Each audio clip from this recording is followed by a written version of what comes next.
Hey everyone, and welcome to this episode of Making the Argument. I am producer Hamilton. I am not Nick Freitas, who usually opens the show, and it is his show. But we have a special episode for you today. We have some really fun people here with a great topic to start us off. And I have an announcement after our introductions that I'm looking forward to getting to, and I'm going to hand it right over to Tina Freitas, who's hosting today's episode.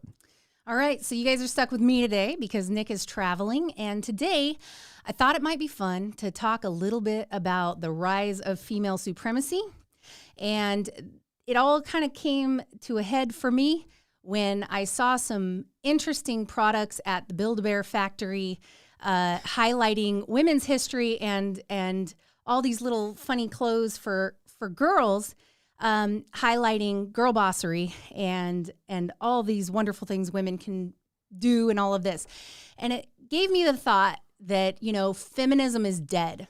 And feminism has been sacrificed on the altar by its offspring, female supremacy. Oh, wow. And has been taken over by, male simps and woman face wearing, overlords in the female supremacy movement.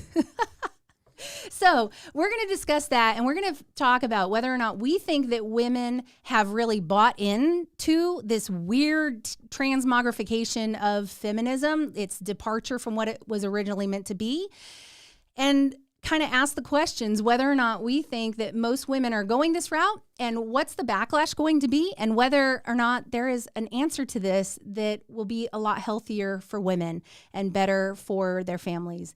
And so with us today, we have me, of course, Tina, Queen of the Bees. Queen of the Bees. And then we've got our daughter, Nick and I's daughter, Liliana, which, we call her Lilykins, Lily, we have Bear. At least half of Nick Freitas here today. Right there. That's right. And then we also have Christian Hines. We might call him Master Hines now because he's got that master degree. Oh, that's a new proposed nickname. I have a feeling that that's going to upset some people in the blue-haired woke crowd. It might. Remember, because really they renamed Master Bedroom, right? So. Oh my gosh. And then also with us today, we have Hamilton, the good Hamilton, the one that doesn't like central banking. Ma'am. And we also have Nate Clancy here with us today, but he's sitting over to, the left of Hamilton, shadowing Hamilton, watching how all of this stuff He is doesn't done. get camera time yet. Real quick, before we get into the episode, we do have a bit of an announcement. And I know Nick has been teasing this for quite a few months now. And I tell you, we've held off on this. We've tried to be strategic. And we have tried to find folks in Virginia that we could work with to make this happen, that we could buy American products from, have it printed locally, and have somebody that could help us print, fulfill, and ship directly to you. So today, I'm really excited to announce our Tread Around and Find Out mug. And there's also a shirt. And if you go to treadaroundandfindout.com, you can find the mug, the shirt, a combo. I've even put a combo in there for you on a discount that you can purchase both at the same time for a discount. And then we've got all different types of mugs as well and different shirts too. So I've left a link in the description here on the YouTube channel, on Rumble, and on the MTA channel. And if you're listening on audio, it'll be there as well. You can go to that link, go right to the website, purchase what you want, and rep the Tread Around and Find Out brand. I think that would be really cool. All right. So let's go ahead and just dive right into this. We're going to start off with, the definition of feminism and whether or not those of us at the table feel as though that's a good representation of modern feminism and what we think of when we think of feminism. So the original definition of feminism was the advocacy of women's rights on the basis of equality of the sexes. That was pretty much it. That's the Oxford definition. And I don't know about you guys, but that doesn't seem to cut it as far as what I see when I look at feminism now.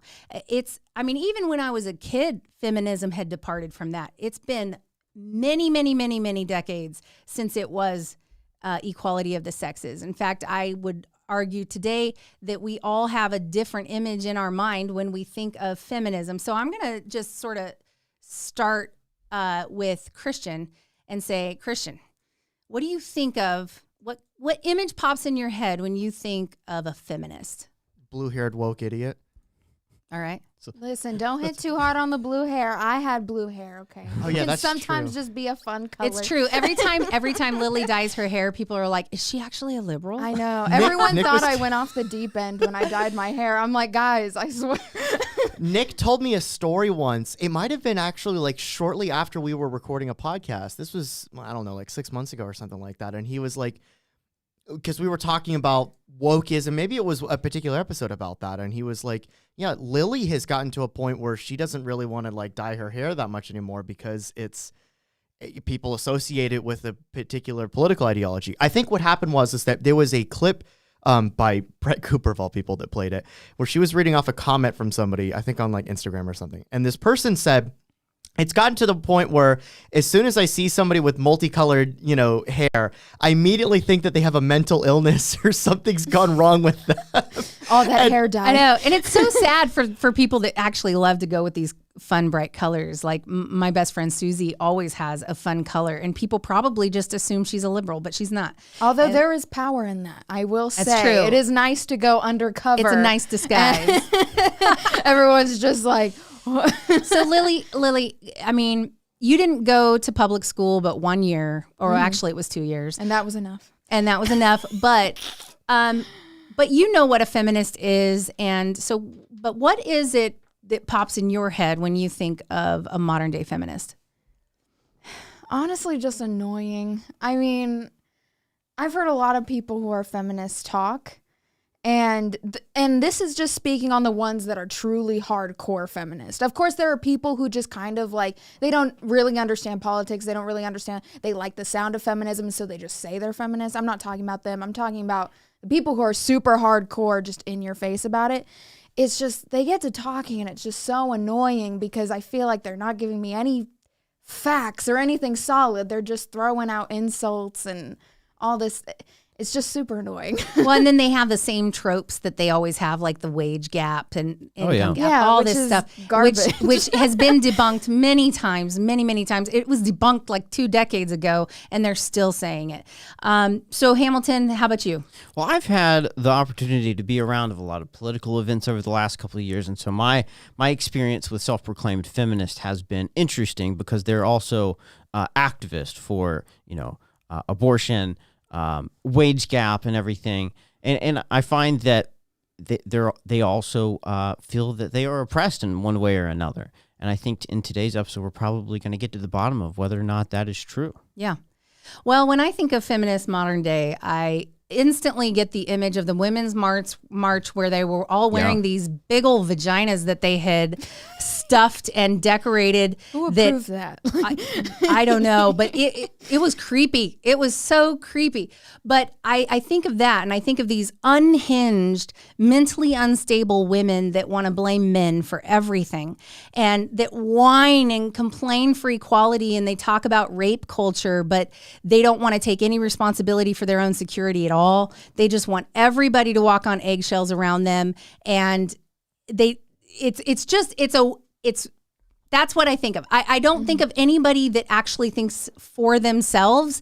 I mean, even the ones that are even more mild are advocating for things like the government paying for them to stay home if they want to have kids. If they decide not to abort their child, then they want the government to pay them to stay home.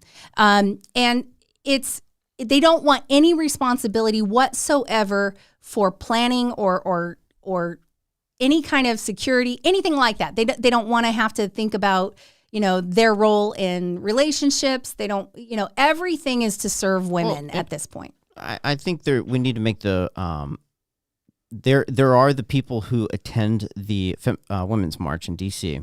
Those are the radical of radical amongst the feminist movement. And then there are your feminists who aren't going to wear a vagina hat in D.C. in March, who believe that, being a feminist is about women's choice and women's empowerment. But Christian, you were going to say something.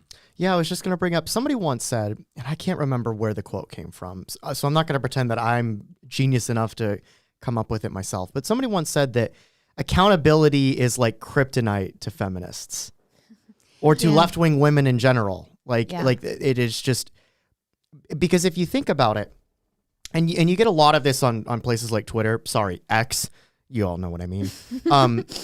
There a lot of the discourse when it comes to feminism, in anything that's associated with the gender side of wokeism, a lot of the discourse is usually built around this just natural assumption that women don't have any sort of agency over their own life. Mm-hmm. And therefore it's all socioeconomic factors that determine everything. And so this is why you get things like the wage gap myth that never goes away, ever goes away. There's a video by Mentis Wave, who we actually played one of his videos in a previous podcast, I think last week.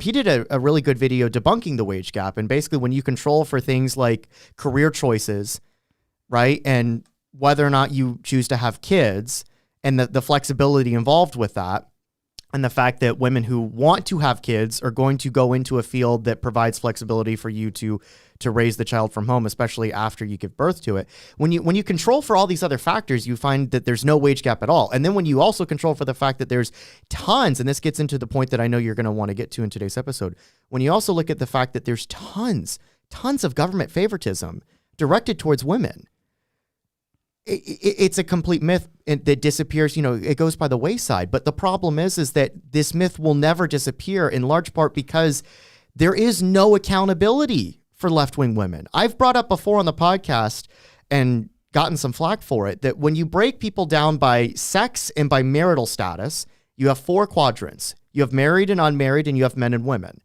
When you look at voting patterns, what you find is that the majority of married men, overwhelming majority of married men, the majority of married women, and the majority of unmarried men all vote on the right.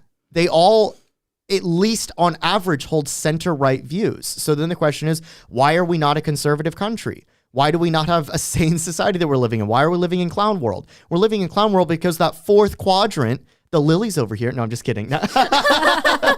Because that 4th quadrant, no, Lily's pretty based. And she's about to get married too. She's about to move from one quadrant to the other. I'm about to be to the good quadrant. But like that 4th quadrant, unmarried women, they're the only group out of the 4 that vote for the left. And it's not like mildly vote for the left, like how unmarried men mildly vote for the right. It's overwhelming support for the left. Yeah. Lily is the outlier. It's like almost 70% of unmarried single women vote for left-wing candidates. That's the reason we have all of the problems that we've done multiple episodes about. The clown world we live in, the wokeism that's dominated society. We've talked about things like the cathedral or the Leviathan. Those things draw their power from the voting base of single unmarried women, who are the ones that modern day feminist ideology is directly targeting. So right. I mean, that's where I'm coming from when it comes to this. Is actually a huge part of the problem. I agree. And we're going to go through a little bit later and talk about anti-feminists and the fact that they think it was a huge mistake to give women the right to vote. So you tell us what you think of that in the comments. But so moving forward, I just wanted to kind of touch on the idea of man-hating and how this sort of has permeated throughout society. Even girls, when they're young, there's always the boy that's the bully or whatever.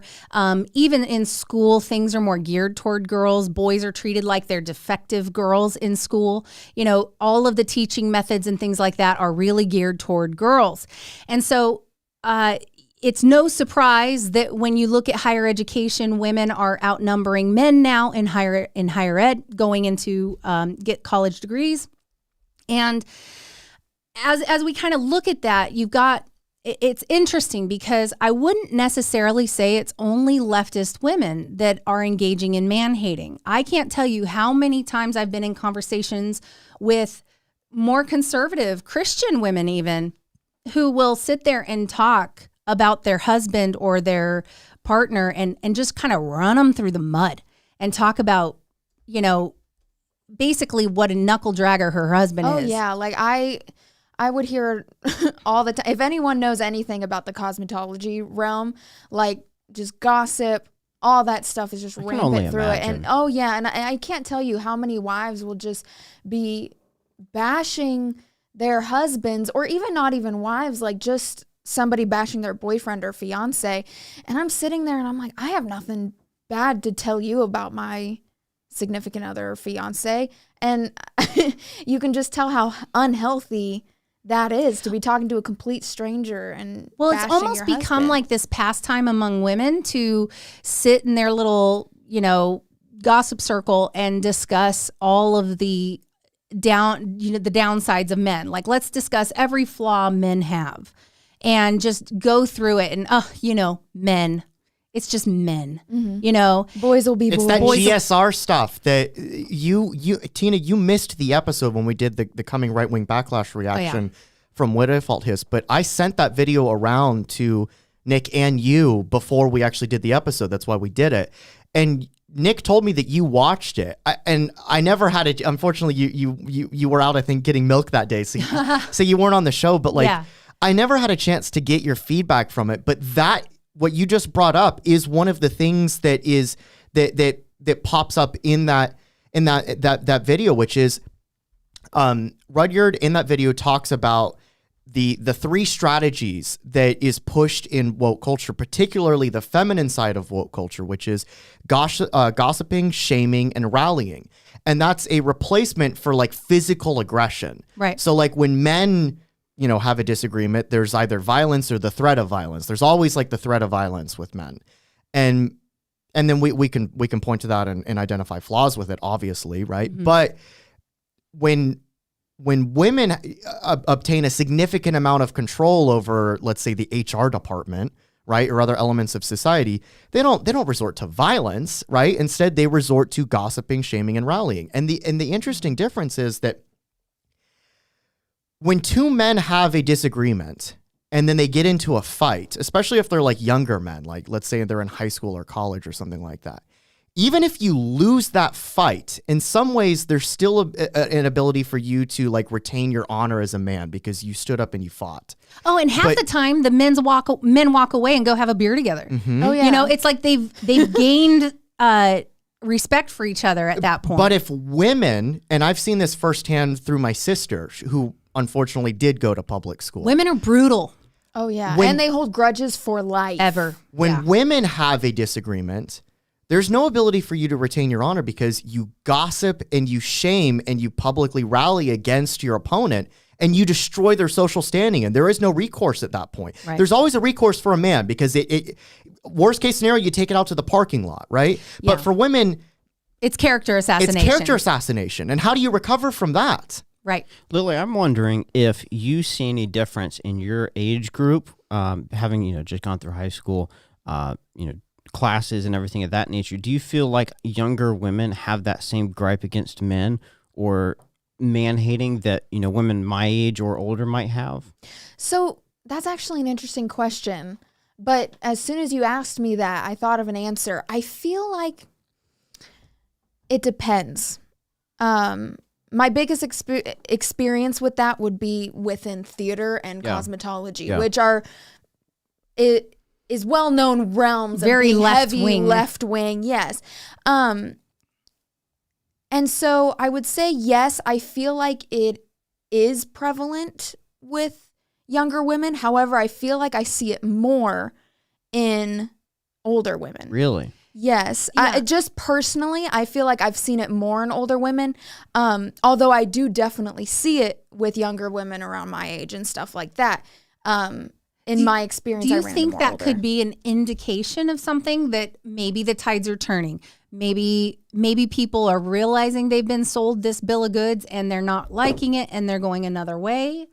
Do you think possibly? Or I think slowly but surely, like that might be where it's going. That's where I would hope it was going.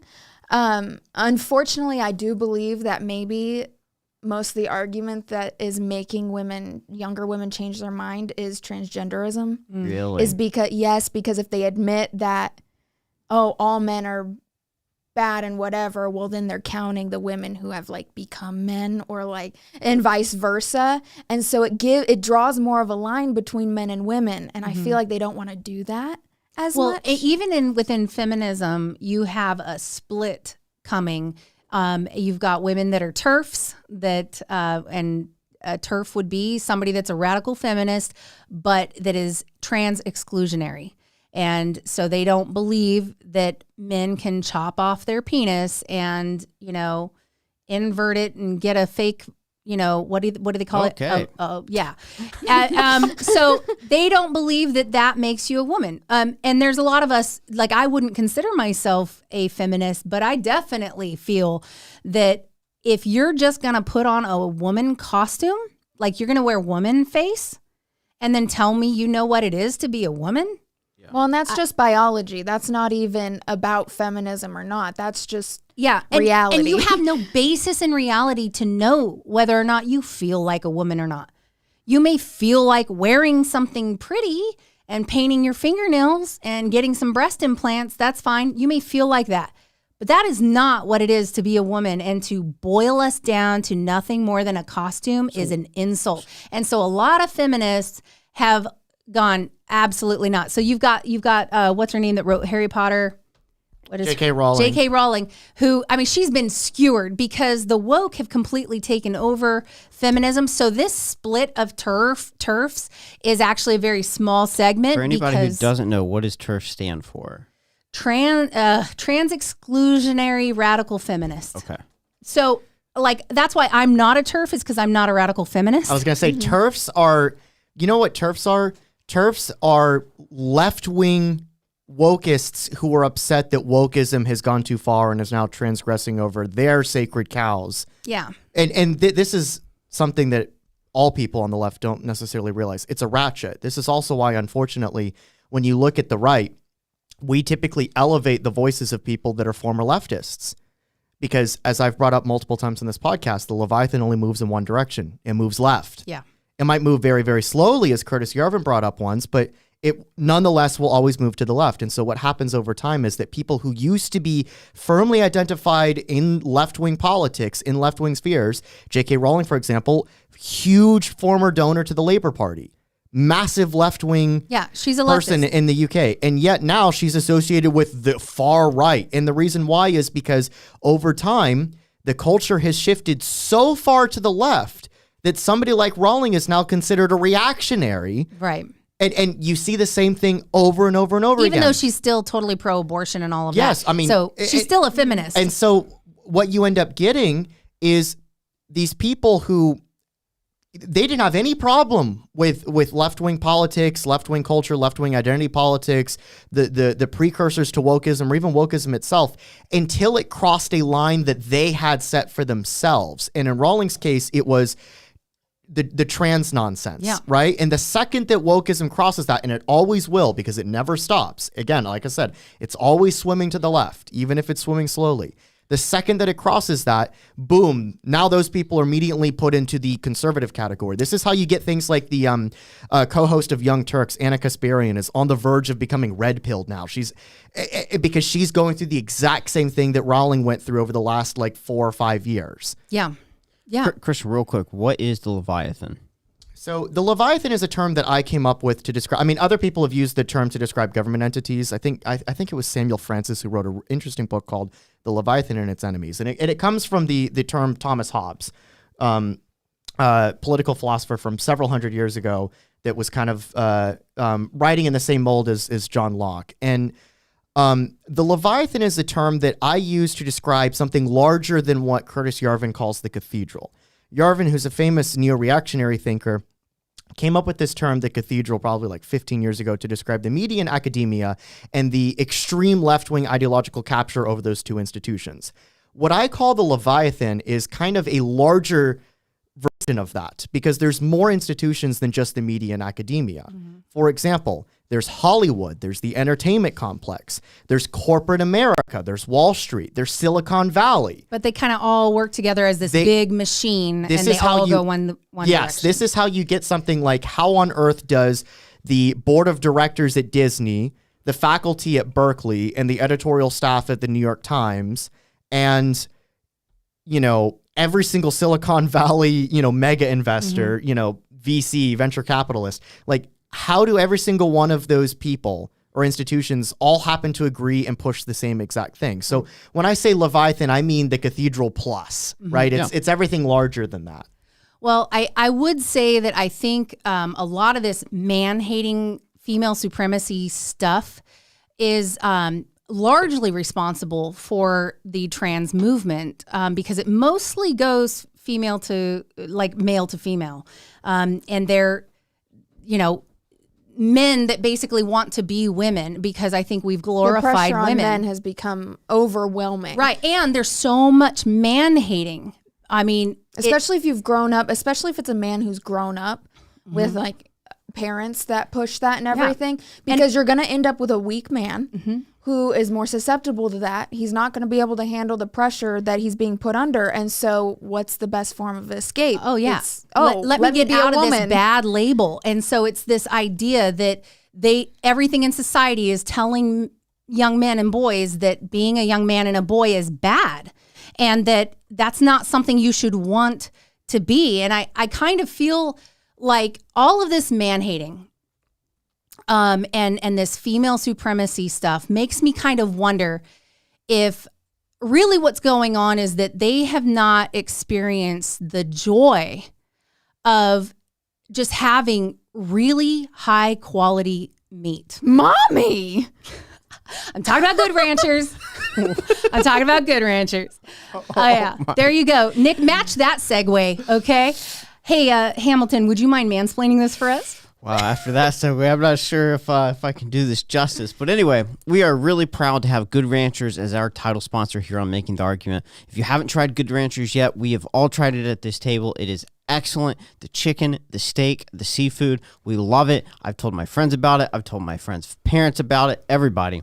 And if you use our code Nick, promo code Nick at the link at goodranchers.com, you can get $15 off your order, free shipping, and for the month of November, you can choose what meat you get for free for a period of 1 year with every order. So go to that link in the description at goodranchers.com. You can use that link. Also, if you're looking for Christmas gifts and you have somebody in your life that is difficult to shop for, I myself, I don't like thinking of what gift I'm going to get somebody, so I know that I'm going to be utilizing this Good Ranchers deal this year to purchase some gifts for some friends and family. They have 3 different gift boxes that you can get, and they're great. You can ship them right to them. It's going to be awesome. I just want to bring up, Nick just wrote in the chat, he said epic in the chat. Yes. By the way, today and today only, promo code Nick stands for Nick Hamilton. Yes. So you need to go order today to tell Good Ranchers that Nick Hamilton is more popular than Nick Freitas. By the way, the choice of meat that Hamilton was hinting at, I don't think that he said it. It includes bacon. So you definitely need to order now if you like bacon as much as I do, at least. Yeah. I have a feeling our comments are probably kind of funny at the moment in the chat, but I'm not able to look at them. Let me get to the 2 super chats that we've had so far. This one's from David. He says, I have been known to say it's no coincidence that the advancement of progressive movement and women's suffrage happened around the same time. Thoughts on that? The advancement, say that one more time. Yep. The advancement. Read it again. I've been known to say that it's no coincidence that the advancement of the progressive movement and women's suffrage happened around the same time. Right. And, it's interesting because anytime, like in history, anytime there's sort of this uprising to kind of throw off the shackles of, maybe it's to throw off the shackles of the nobility, or it's to throw off the shackles of the patriarchy, or whatever it is. For some reason, the socialists get in there and they're like, we're the way to do it. And so all of these people, like, they go the socialism route. I don't know why. I mean, the French did it, a lot of folks in the U.S. did it, and so it's interesting how that socialist mindset or communist mindset, even Marxist, I guess, it sort of permeates under the surface of some of these movements. It likes to latch onto a pretty legitimate movement, people with legitimate grievances, and then they offer themselves up as the solution, and it never goes well. Never goes well. All right, we got 2 more super chats here. One from Isaac. He said it's important that men begin to push back on feminism, not because of hatred of women, but because we love women, our wives, our daughters, and our friends. Lily, I'm interested to hear what you think would be a reasonable way for men to push back on this idea of feminism. just not give into it, really. I mean, I feel like Don't play your games. I know. Like don't give into it. Like heighten your standards for women. Although in the end, I do say it's more the responsibility of women who aren't feminists to push back on to this. offer something else. Yes. Yeah. And we because men are going to do the best they can, but like no matter how Right. strong men can be or whatever, it's the women who are pushing all That's this right. stuff. I mean, women, like there is, you know, they push out this toxic masculinity stuff and they highlight every masculine trait as being toxic. But what they never talk about is toxic traits that women are prone to. And there is a video that I would love to show, Hamilton, this first one, where she sort of talks about what has happened to feminism and what has happened, you know, in the relationship dynamic between men and women.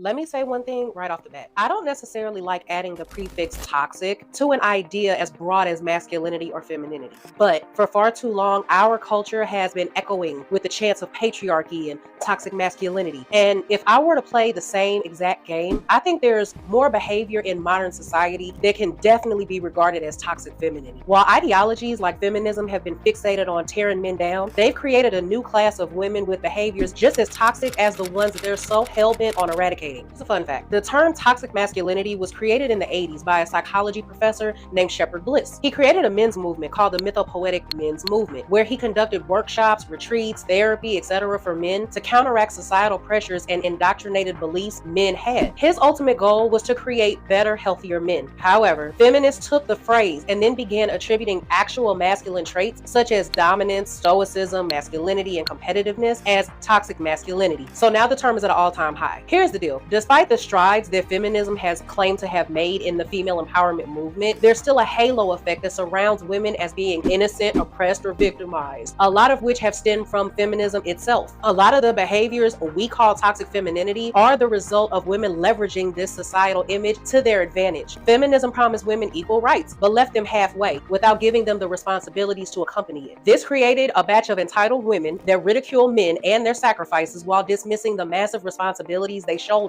This disconnect is exactly what lies at the core of toxic femininity. Imagine for a second telling a generation of women that they are being oppressed and that the masculine patriarchy is what's holding them back. You can very quickly expect them to turn bitter against the very men that's holding up society. And that's exactly what happened. Toxic femininity is the result of turning genders against each other in an angry game of vendettas. A woman today knows she can completely ruin a man's life simply by opening up her mouth and spitting out an accusation. The downside of a society that's geared towards believing all women is that it gives women a certain level of power. And like any other group with power, it's inevitable that some of its members will use it for bad. This is the current state of our society. Women know how easy it is to get male attention. You know, there was a study done in the UK, I believe it was in 2014, and then it was done again in 2019. It revealed that over 50% of women have a backup plan while still in committed relationships. This means that they have a plan B in case their current relationship fails. Women initiate 70% of the divorces in America. When it comes to college educated women, this number jumps up to 90%. And the other sad truth is a lot of times women create hurdles in letting fathers see and bond with their own children, a lot of whom they're paying child support on, all because a lot of them are still bitter from the man moving on with another woman or the man not wanting them anymore. This is what toxic femininity looks like. Women like this in relationships use their toxic femininity as a weapon to manipulate men. They usually do this through shaming a man, making him feel inferior, or constantly threatening him with divorce and custody because they know that the law is usually softer on them. So they lean on that. All of these are just derivations of a woman's femininity taken to a twisted extreme and used to their advantage. You know, honestly, I feel like nothing is a bigger example of toxic femininity than the entire ideology of toxic masculinity itself. The reason why I say that is because it's a phrase that has chipped away at men's security by deriding them of their masculine qualities and dismissing their vital roles in society. Honestly, it's time we either stop using the term toxic for men or started using it across the board, really. We've built a society where people are chanting for rights without responsibility or accountability that accompanies it. We're constantly pitting groups against one another, and one of those groups happens to be men and women. In a world like this, you better expect toxicity on both sides, because to pretend that only men are capable of it is the epitome of toxicity itself. So till the next video, I'll see you guys later.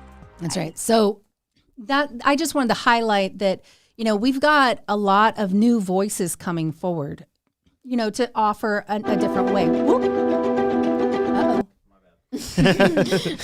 The ads never end. Yeah. So there's a lot of, a while back, people asked in the chat, this was might have been a year ago or so, like, what women do you look up to as a woman? And at the time, I felt like not many. There weren't many, like women in society that I felt like I could look up to and glean from. And I feel, You mean you don't look up to Hillary Clinton? and every other woman. But I on the feel planet. like that is really changing, because there's plenty of women for leftist women to look up to, plenty. And like, we were at the Build-A-Bear factory for Lily's 21st my birthday. 21st birthday. I wanted to go to Build-A-Bear. Right. And there was this entire kiosk dedicated to girl power. And it had Ruth Bader Ginsburg stuff, Kamala Harris stuff. There was like all this leftist female girl power stuff, but there was not a single person on the right. And it's not because they don't exist. It's because they get demonized by the Leviathan, so to speak. Like they get demonized in media, everywhere. And so the only women for women to look up to tend to be on the left. But I feel like that is really starting to change. And, we had like Phyllis Schlafly for a long time, and then her daughter has taken her place. And, these are women to look up to. There are good things that they are saying, but there's also like this new generation of women that are recognizing this need. We're recognizing that there is sort of this female supremacy, man-hating thing going on. And, it's killing itself, basically. Yeah. And so I wanted to move to the next. Yeah, real quick before we move on, that YouTuber's name was Olivia Alexa. Yeah, I would suggest following her. She's really cool. And then there is this one now. This next woman is not on the right. She considers, she wrote a book talking about, what feminism has gotten wrong. But like, even women on the left, this is my example of even women on the left are recognizing that they've been sold a crappy bill of goods. And so I just wanted to show this. It beeps out the word sex a couple of times. I'm not sure why they even need to beep that out. It's so weird. It might be because of the algorithm YouTube potentially algorithm. punishing. Oh, okay. So go ahead and play it. Book, Rethinking. And it was basically about our sexual culture. But this is one thing that I spent a lot of time writing about in the book. This idea that the feminist movement shifted over time in a way that I don't necessarily think was positive. Original feminists what they said really was that, women are important. Women should be respected as much as men are respected. Women should be allowed to partake in society as much as men are. But women should also be respected as women for being themselves. Slowly over the years, we've shifted through this playboy to girl boss culture where it's like, okay, well, men have a lot of power. And in fact, honestly, kind of the worst men tend to have a lot of power. To be a successful woman, just be more like the most powerful man, who's often like the worst kind of man. And so it's like, women, be a girl boss, which is still a boss. Instead of being a playboy, you're just a playgirl. You're just like picking up the same things instead of being respected for like your actual self. And that hasn't been healthy for women either. So this is the idea that women, they wanted their equality, the whole deal. And they resented the idea that men were a lot more maybe sexually liberated. Men could go and do their thing. And they didn't lose any value by having like a high body count or whatever. And women wanted that too. Instead of trying to get men to be more monogamous and to get men to rise above this bad behavior that everybody can see is bad behavior, to just go and just sleep with everybody. We all recognize it's bad behavior, but instead of women trying to get men to rise to the occasion and be a better version of themselves in this area, women just wanted to be able to go and do the exact same thing. Stoop down to their level. Right. Which I think is crazy, because the whole argument behind the feminist movement is, especially if you get into the really hardcore feminist, crazy ones, right? The whole point behind it is women are superior and they're the best and all this stuff. Well, then why did we stoop down to these bad men's level instead of pulling them up to our level? That's right. And so it wasn't really, I feel like a lot of this isn't really about just women empowerment and women being equal. It's just you want to do the things that men do without any of the consequences. Pretty much women had a bad case of FOMO and decided that they wanted to go and spread themselves around just like men. The problem is that women typically couldn't do that because they would be strapped down with a baby as a result most of the time, which is one of the reasons why abortion is the number one sacrament within feminism. It is their sacred cow, so to speak, which I don't think I'm supposed to say stuff like that. I said that term earlier, so okay. Well, I'm guilty of it first.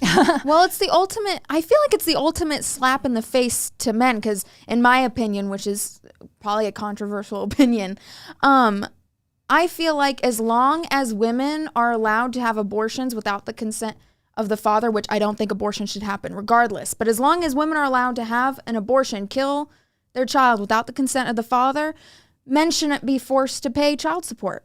Because if women can just randomly decide like, oh, I don't want to be a mom, I don't want this responsibility, and they can just kill their baby without the consent or even talking with the father. But once the father doesn't want the responsibility of being a father, it's like, no, we need to hold him accountable. Yeah, like, and this where's is, your accountability? This is one example as to like what female supremacy looks like. Because all a woman has to do is say that this dude is the father.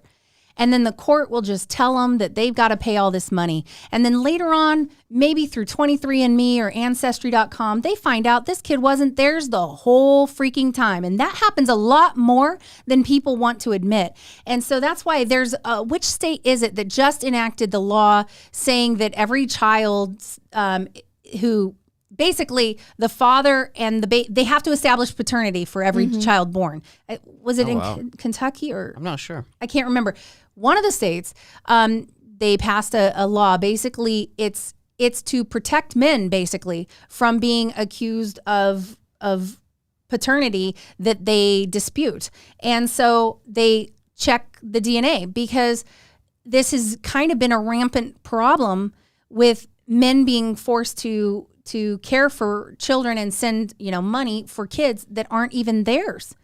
And so I have my own thoughts on that. I don't necessarily think that anybody should be collecting DNA at birth. That's a little bit overreach to me, government-wise. Yeah, agreed. But I also think if there's a question of paternity, then it should definitely. Yeah, if someone's bringing up a case that a man should be paying child support or going a legal route, then yeah, there should be a paternity test. Yeah, especially if he wants one.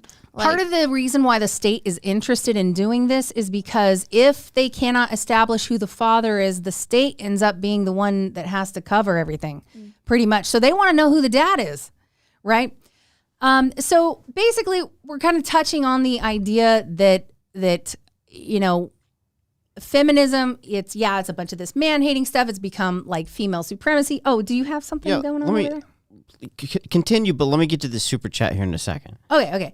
So then I wanted to kind of establish that we're seeing this not just, it's permeating through society all the way down to like children in education, kids' clothing, things like that. And I just wanted to show some of those examples. Oh, yeah. Let me hit the super chat real quick before we do that, if y'all don't mind. This one's from Matthew. He said, I'm wondering why we always say that we need to empower certain groups of people.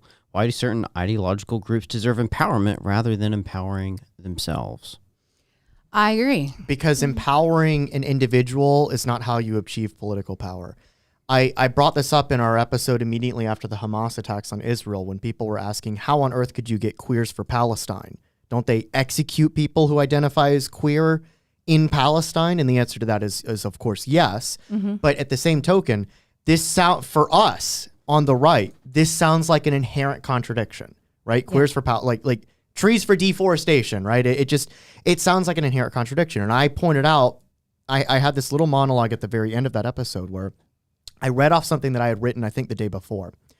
And I won't read the entire thing again, but what I was trying to get across in that monologue was it appears like a contradiction to you, and therefore, because it's a contradiction, it shouldn't exist. But in reality, the fact that it is a contradiction is exactly why it does exist, because the contradiction allows the left to accumulate power, because they broaden the avenues through which they try to achieve power. And power is the end goal here. Make no doubt about it. The difference between leftism and liberalism is leftism seeks the consolidation and acquisition of power. Actually, it's reversed. They seek the acquisition and then consolidation of power.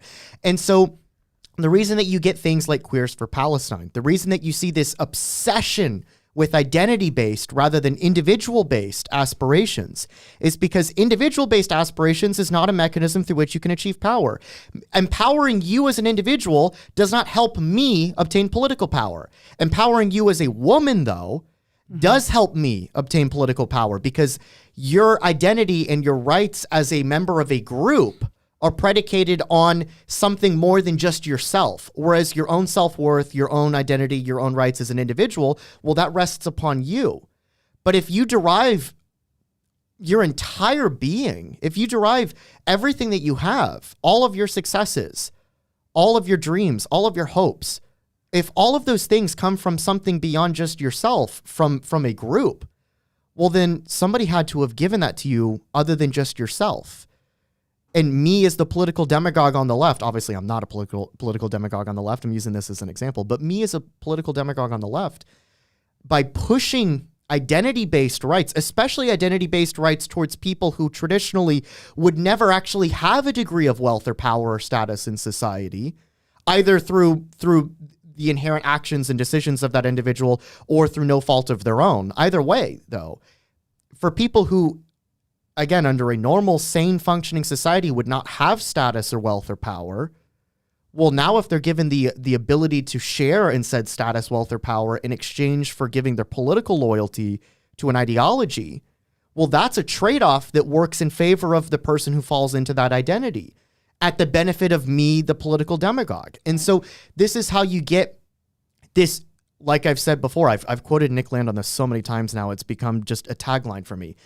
You know, the arc of history is long, but it bends towards zombie apocalypse. And what Land meant by that when he wrote that was that we are pandering towards the worst elements of society. As I've said before, the worse off an individual or group acts, either through no fault of their own or because they willingly choose to act like idiots. Doesn't matter. The worse off an individual or group acts, the more praise the left lavishes upon them. Think about how much praise the left lavished upon Hamas, for crying out loud, just a month ago. Think about how much praise the left lavishes upon the most radical, blue-haired, woke feminists that are studying queer theory at Berkeley. Those people are losers. They're not cultivating any sort of skills that will, allow them to succeed in the real world. They're studying an ideology that leads you nowhere other than mass graves.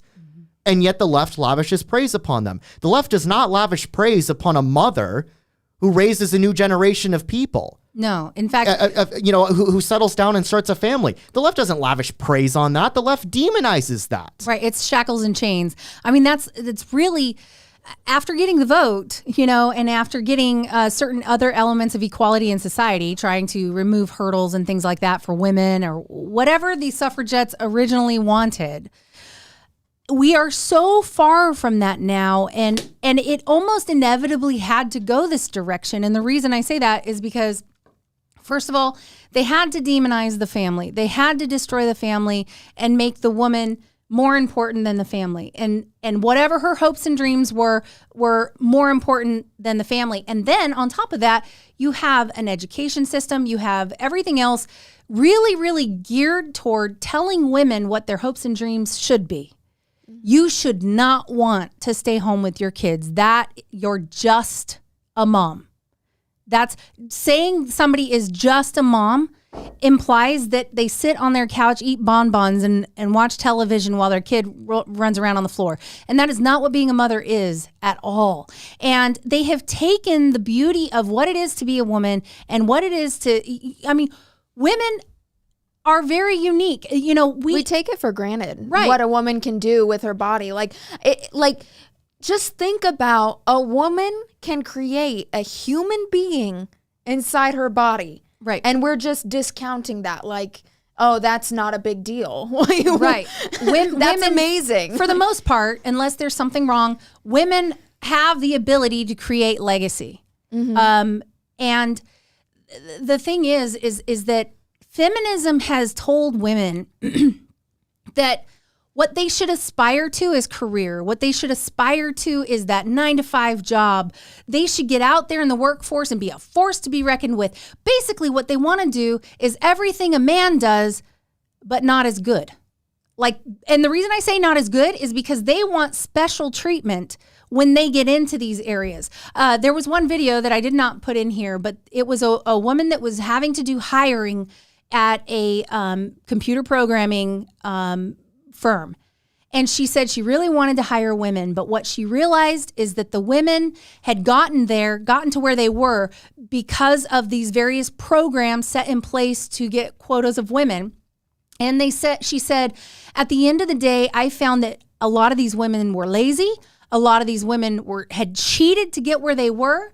And the men had worked hard. The men would stay in the office and work late. They would do what it took to put out a better product than what the women would do. Because they had to. Men aren't given the benefit of the doubt. Right. And they just aren't. So ultimately, she ended up hiring men because, and she said, this makes our gender look so bad. But the problem is that if we're trying to make women feel 100% fulfilled in their career, that nobody ever on their deathbed says that they wish that they would have done, more PDF files and more, Excel spreadsheets. Nobody. That's such a great line. But it's like, but then this idea that these relationships with our kids are not important, and that nurturing the next generation isn't important. You're going to be later in life. There are a lot of people who don't understand why their kids don't come visit them. They don't understand why their kids have gone no contact with them and things like that. And some of it is because they have always put their career first, and they put their kid on whatever track would put them into basically indoctrination situation with education. So it's like, we want our kid to be super, super successful, and success equals lots and lots of money. Lots and lots of money. To do that, you got to go to this Ivy League school. And they never consider the fact that from the time they set their foot into public school all the way up through college, there is a wedge driven between the family unit and that kid. And the whole thing undermines the relationship between the parent and the child. And now you got more and more people that are these nuclear families, and the exterior family is no longer a thing. So they're not leaning on grandparents or aunts and uncles or people like that to help them with childcare if they have to go back to work or things like that. Instead, they're defaulting and sending them to daycare. And then daycare has been proven to cause a lot of detachment disorders and behavioral problems later on in life. And there's a gal that did an interview. Her name is Alex Clark. Alex Clark did an interview with a psychoanalyst who is she's brilliant, but she's also a little more on the left. But she advocates for families to not do daycare. Daycare should be the last resort. But feminism has taught women that this is what you do. You stick your kid into this class with these 15 other little kids. They're not going to get the care they need. And in those first 3 years of life, everything emotionally, all your emotional attachment stuff is being hardwired. And 70% of one side of your brain is fully developed by the age of 3. Well, if from 1 to 3, you've got your kid in daycare, they're underdeveloped in this area, and it's going to come out in their teens. Well, and this is what I always say to people too. I'm like, if you can have dreams and you can have a career and a good career as a woman, no one's saying you can't do that. But as soon as you have children, your whole life should be dedicated to what is best for your children. I don't like hearing the whole, oh yeah, I would like to do this for my kids, but my career and my career and my career. It's like, yeah, of course there are situations like you're a single mom. Of course you have to work if you're a single mom. And there are extenuating circumstances, but you're still doing what's best for your kid. Right. The best that's in your ability. I have friends and coworkers who are single moms and stuff like that, and they do what's best for their kids with the best of their ability. And so no one's saying that that's wrong, but it should always be what is best for your child, Well, not and best if for you. if you do need childcare, because sometimes you do. And sometimes you do need to go back to work. I mean, a lot of people cannot do it on a single income. Now, do I think that sometimes we prioritize comfort and luxury and excess over what's best for our family sometimes? Yeah, people do it all the time. And it is a sacrifice to use one income only. And sometimes it's not possible. However, if you maintain good relationships with your family, you might be able to work out something where grandma watches the baby or your sister watches the baby or whatever it is. Maybe you can work out your schedule with your spouse in order to trade off, and so that there is always a parent or somebody attached to that child, because they need you during that time. And feminism has really made motherhood, like it painted motherhood as being just shackles and chains on women, and that is not all we're good for, and that we should strive for more, strive for better. And I just look at that and I'm going, you're just trying to be a second-rate man. We need to get to some of the super chats. We do. We have a super chat from Susie who says, biblically, men and women are equal aspects of God. Together they make the whole of who God is when they are married. New feminism is destroying the face of God's creation, turning men into women, destroying the family, and you destroy society. I mean, it's hard to argue with that logic. No, and that is something that annoys me. Everyone will pull the scripture from the Bible saying, like, women submit to your husbands, and they'll point at that and be like, see, God thinks women's not equal to men, and da-da-da. No, there's a difference between being equal and having different jobs or different talents and abilities. Well, and they always ignore the next part where it says husbands, Should love die your for wife as their Christ wives. loved the church and gave himself for her. Yes. The thing is men are told to lay their lives down for the woman. Lay their was about to bring actual up the rest of life that. down for the woman. And we can't even say, okay, I'll submit to that decision. Are you kidding me? Yeah. And I have That's watched patriarchy, though, Tina. yeah, I have watched so many Christian women who will they'll go, submission doesn't really mean what they. People have the wrong view of submission. It's really not to submit. It's more like an undergirding, if you will, like sort of a helpmate. And they start doing these mental gymnastics to try to come up with why women don't really need to submit to their husbands, or they'll do this little number where they're like, yeah, I'll submit, but then they're going to make your life hell for you making whatever decision you made. And then should we be surprised when in turn men decide they don't want to lay down their life? Right. Because, for example, I love the people who believe in patriarchy. I'm a bit of a huge nerd, so I'm going to bring up an example that not a lot of people will get, but just that's who I am. August 22nd, 1914. It's a date that almost nobody knows, unless you're a big history nerd. Except you. Except for me. August 22nd, 1914. It was the bloodiest day in the 1,000-year history of the French nation. They lost 27,000 kids, 18, 19, 20, 21-year-olds, mowed down in the Ardennes forest in the opening weeks of World War I. 27,000 killed, not wounded, killed. Half of all American casualties in the entire 12-year-long Vietnam War in one afternoon. How many of them were women? No. And so the reason I bring this story up is because, and I know that this was over 100 years ago, but these were kids. They were all men. But I mean, many of them were boys or just out of boyhood and had just become men.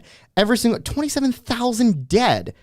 And they're men. And so the reason I bring this story up is because we should not be surprised today to find that how many people in France today do you think would be willing to march out and die for their country? How many French men do you think would be willing to do that? How many American men do you think would be willing to do that? I read an article the other day that showed that the military is struggling to recruit millennials and Zoomers. Young men don't want to die for their country anymore. So this passage from the Bible about submit to your wives and then men lay down your life as Christ did for the church, you should not be surprised to see that if it works both ways, right? Feminists will say, especially Christian feminists will say, I reject that passage, but then are stunned to find that men are rejecting their responsibility as well. Right. I don't think that there's, if Well, and you then had they're a, offended by that. Like, you can't reject your part, but I can reject my part. Like, it literally is. I feel like women just want to be princesses in a little castle, and they want a butler, not a husband. Like, like literally just to. Yeah, I mean, you definitely. The idea of submission versus, laying your life down for somebody, it's not like a biblical husband is supposed to like have the woman yield under his boot over every little thing. And there are people who have that view, and that is not biblical. And you said a really key point there, biblical husband. Right. Yeah. Because you're supposed to submit to your husband, yes, with what is in the Lord. And it's like, if your husband decides like, oh, we're going to start doing drugs now, like, of course you're going to be like, okay, I'm not going to submit to that. That's not biblical. But as long as your husband is following within the will of the Lord, yes, submit to that, because by submitting to that, you're submitting to God. Well, typically all this boils down to is like, look, I make decisions all the time without having to consult Nick, because there are areas of our life and our finances and things like that he delegates over to me.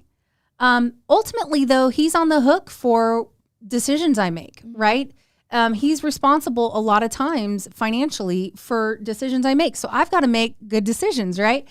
But then also you have this other aspect where it's like the only time the whole submission thing comes into play is when you're at an impasse.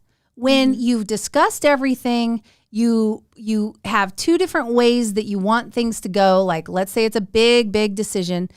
And he has the burden of making the decision for what's going to be best for the family. And we, at the end of the day, need to yield to it. Now, also, it's a big burden for men to not be selfish in that. He is supposed to consider his family and what's best for his family and what's best for his wife. And so it's not like an opportunity for men to have carte blanche to be like, we're going to do whatever I want all the time. It's not really supposed to be a whim situation like that. It's supposed to be, you got big decisions. But anyway, I'm getting off topic here. No, we've got two super chats I want to get to right now. One is from Torino. Women can have it all, but not all at once. Career can come later, but there's a limited fertility window. That is absolutely true. And they talked about that in Alex Clark's interview. And I can't remember the name of the lady that she interviewed, but they were discussing the daycare situation. And she was saying, look, you can have your career, you can do these things. You just, you need to do it in the right timing. Your child needs you. Prioritize your child. Right. Your child needs you. And there is a point where your child doesn't need you quite as much, and you can make adjustments at that point. But there is like that first few years, they desperately need you. Mm-hmm. They are developing certain things within themselves, and in order to have a healthy emotional capacity and mental capacity and problem solving and all of this, in order to be healthy in this way and interacting with people, they need all of that to be really, really solid at that time. And that is the problem with career versus children, is a lot of women are putting their careers number one. And this is sort of, I blame feminism for this. Women kind of putting their careers first, and sort of kids are an afterthought. Yeah. Who they might marry, who they might settle down with, and kids are an afterthought, or maybe they're an accident, one or the other. And then at that point, it's about how can I basically do the bare minimum and get by and still do whatever I want to do. Kids are really left in the dust. I mean, just think about the fact that there are women who are more readily willing to have children with a man before marrying the man. Yeah. Oh, yeah. Like, there are women who willingly, actually tried for children with a man that they're not married to, and then they'll say, oh, I'm just not ready to marry him. How are you not ready to marry him, but you're ready for him to be the father of your children? Oh, yeah. That is like the most long-term commitment you can make. And this brings up another interesting point, is that that players in the NBA were basically sent a memo to tell them that they needed to flush their condoms because all these one-night stands they were having, women were pulling the condoms out of the trash and using the sperm inside of them in order to impregnate themselves, and they could get money that way. So they get rich baby daddies this way. I'm telling you, like, this whole idea that women are these delicate little flowers. No, man, women can be horribly deceitful and awful. Like, they can be toxic. Yeah. And that's just an aspect of it. Go ahead. All right, one last super chat here from Ollie. He said, it's almost like feminism was weaponized to be a family killer who's easiest to control, a healthy family unit or a disbanded lost generation. My fiance is my mate and my other half. 100%. Yes. Thank you. Agreed. for the super chat, Ollie. I feel like feminism really has destroyed the family unit, and it's really, I don't think it's feminism anymore. I think it became female supremacy. And I was going to say the definition I'm using for female supremacy, basically there isn't an Oxford definition of female supremacy. There's matriarchy, but that doesn't really cover it all. And then there's, what's the gynocentric weird. Anyway, what I'm talking about is female supremacy, and the matriarchy doesn't fully fit it because matriarchy is, women being basically in control in society, like a women-led society. But female supremacy goes even further, and that is the belief that women are inherently superior to men. So, like, inherently we're superior. That societies should be women-run, and that men, being inferior, should defer to women always. So, and this is a full-on, there is an undercurrent of people who truly believe this kind of a thing.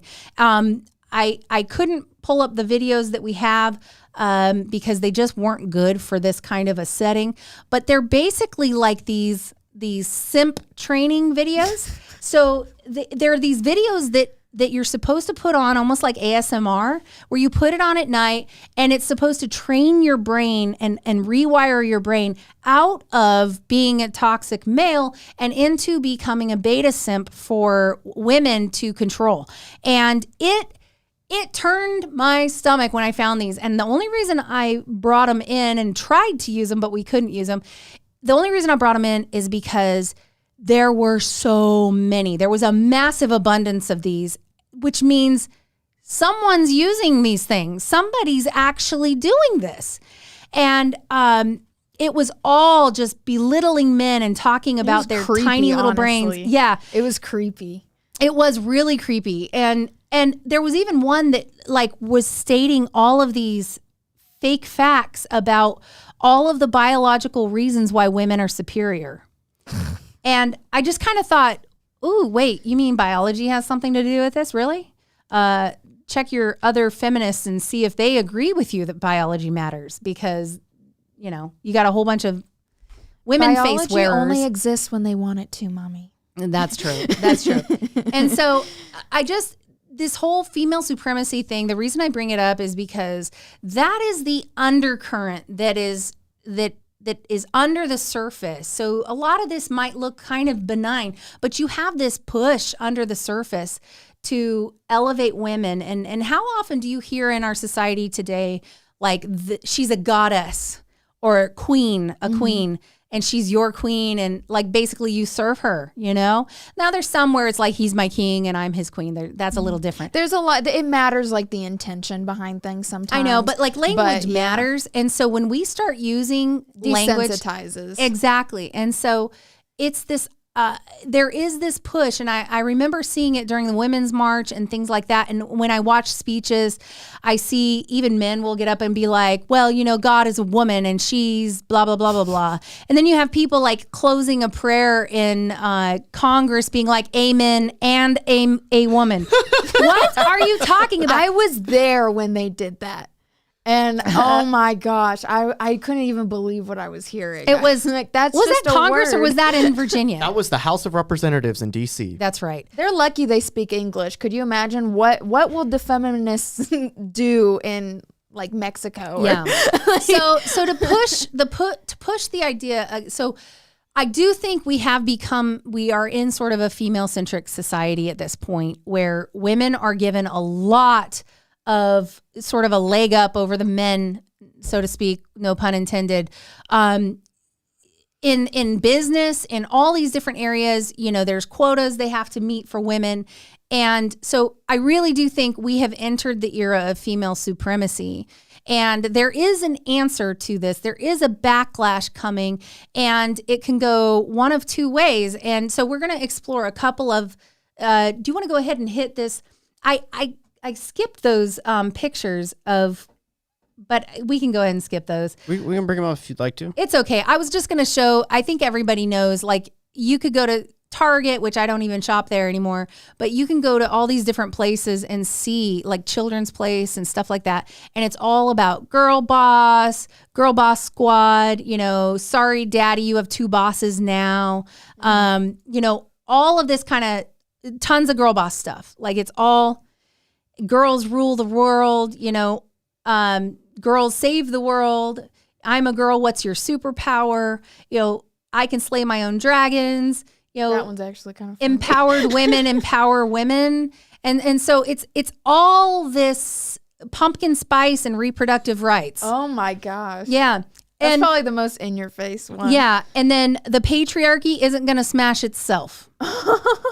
Yeah.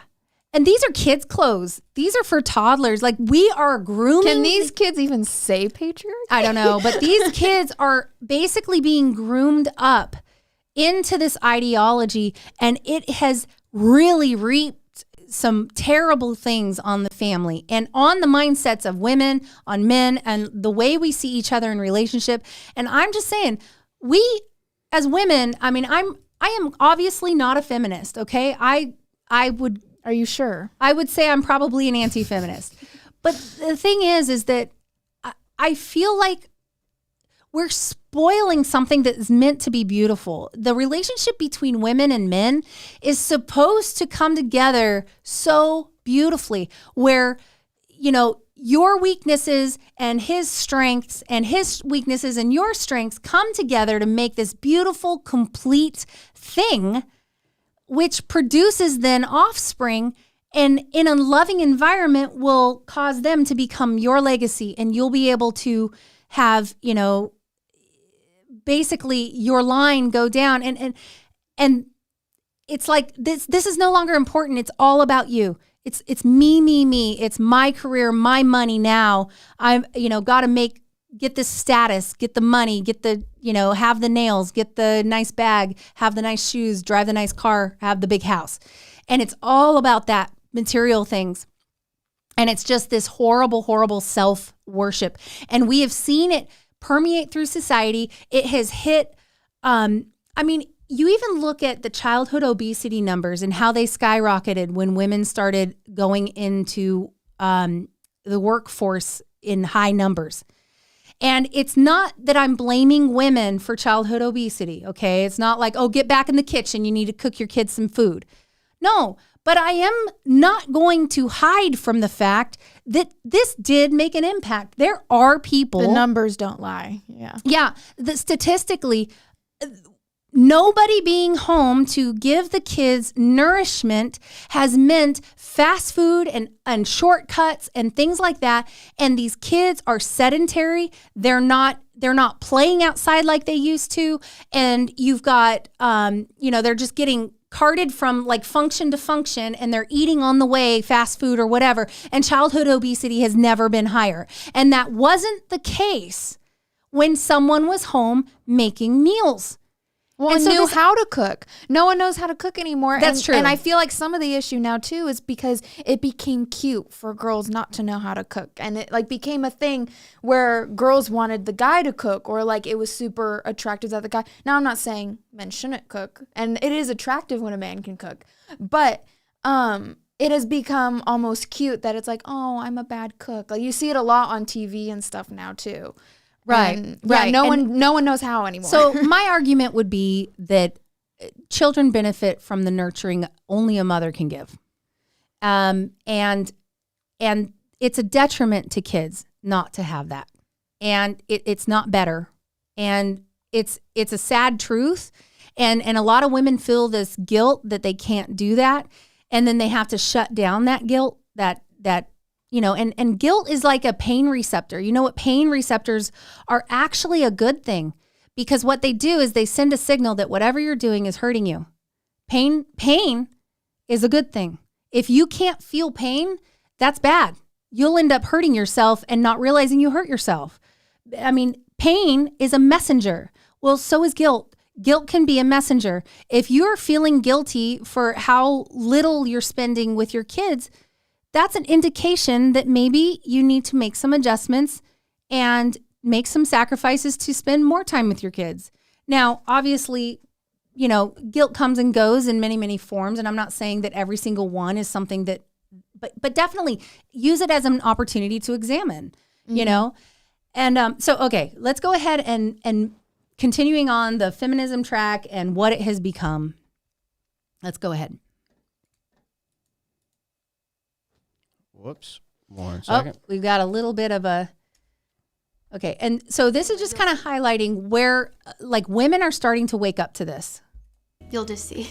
Feminism is a scam. A few years ago, I was an angry, blue-haired feminist. I once believed that male privilege was real and that I was a victim of the wage gap. Now that I understand the true motives of feminism, I know that this could not be further from the truth, and that modern-day feminism is a war on true masculinity. Before women had the right to vote, most were stay-at-home wives, which meant they weren't working jobs and couldn't be taxed. Our overlords didn't like that. Rockefeller started funding feminist campaigns in media, and as a consequence of the movement, women started entering the workforce and leaving the home. Children would then be separated from their parents and sent to Rockefeller-funded schools to be indoctrinated by the state. All of this ultimately disrupting the family unit at its core. Feminism is defined as the belief in social, economic, and political equality of the sexes. But in the West, I must ask, what rights do men have that women don't? Modern feminists are convincing women that hookup culture, using hormonal birth control, and not shaving is liberation. That toxic masculinity is prevalent and the patriarchy must be dismantled. Through movies and media, we're taught that working for the man, climbing the corporate ladder, and paying tax is more empowering and valuable than raising the next generation. Women have lost touch with our natural loving instincts, and birth rates are plummeting. Men and women are not the same. And by protesting for equality of outcome rather than opportunity, feminists are demonizing and emasculating men.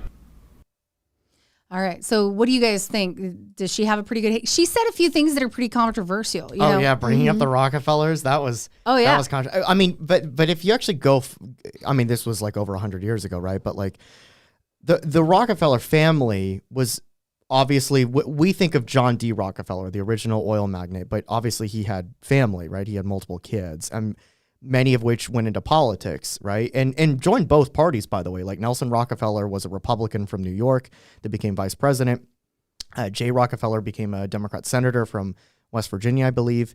So the family has a diverse array of political affiliations, right? But there were elements of that family that used their incredible amount of wealth to push very progressive social causes.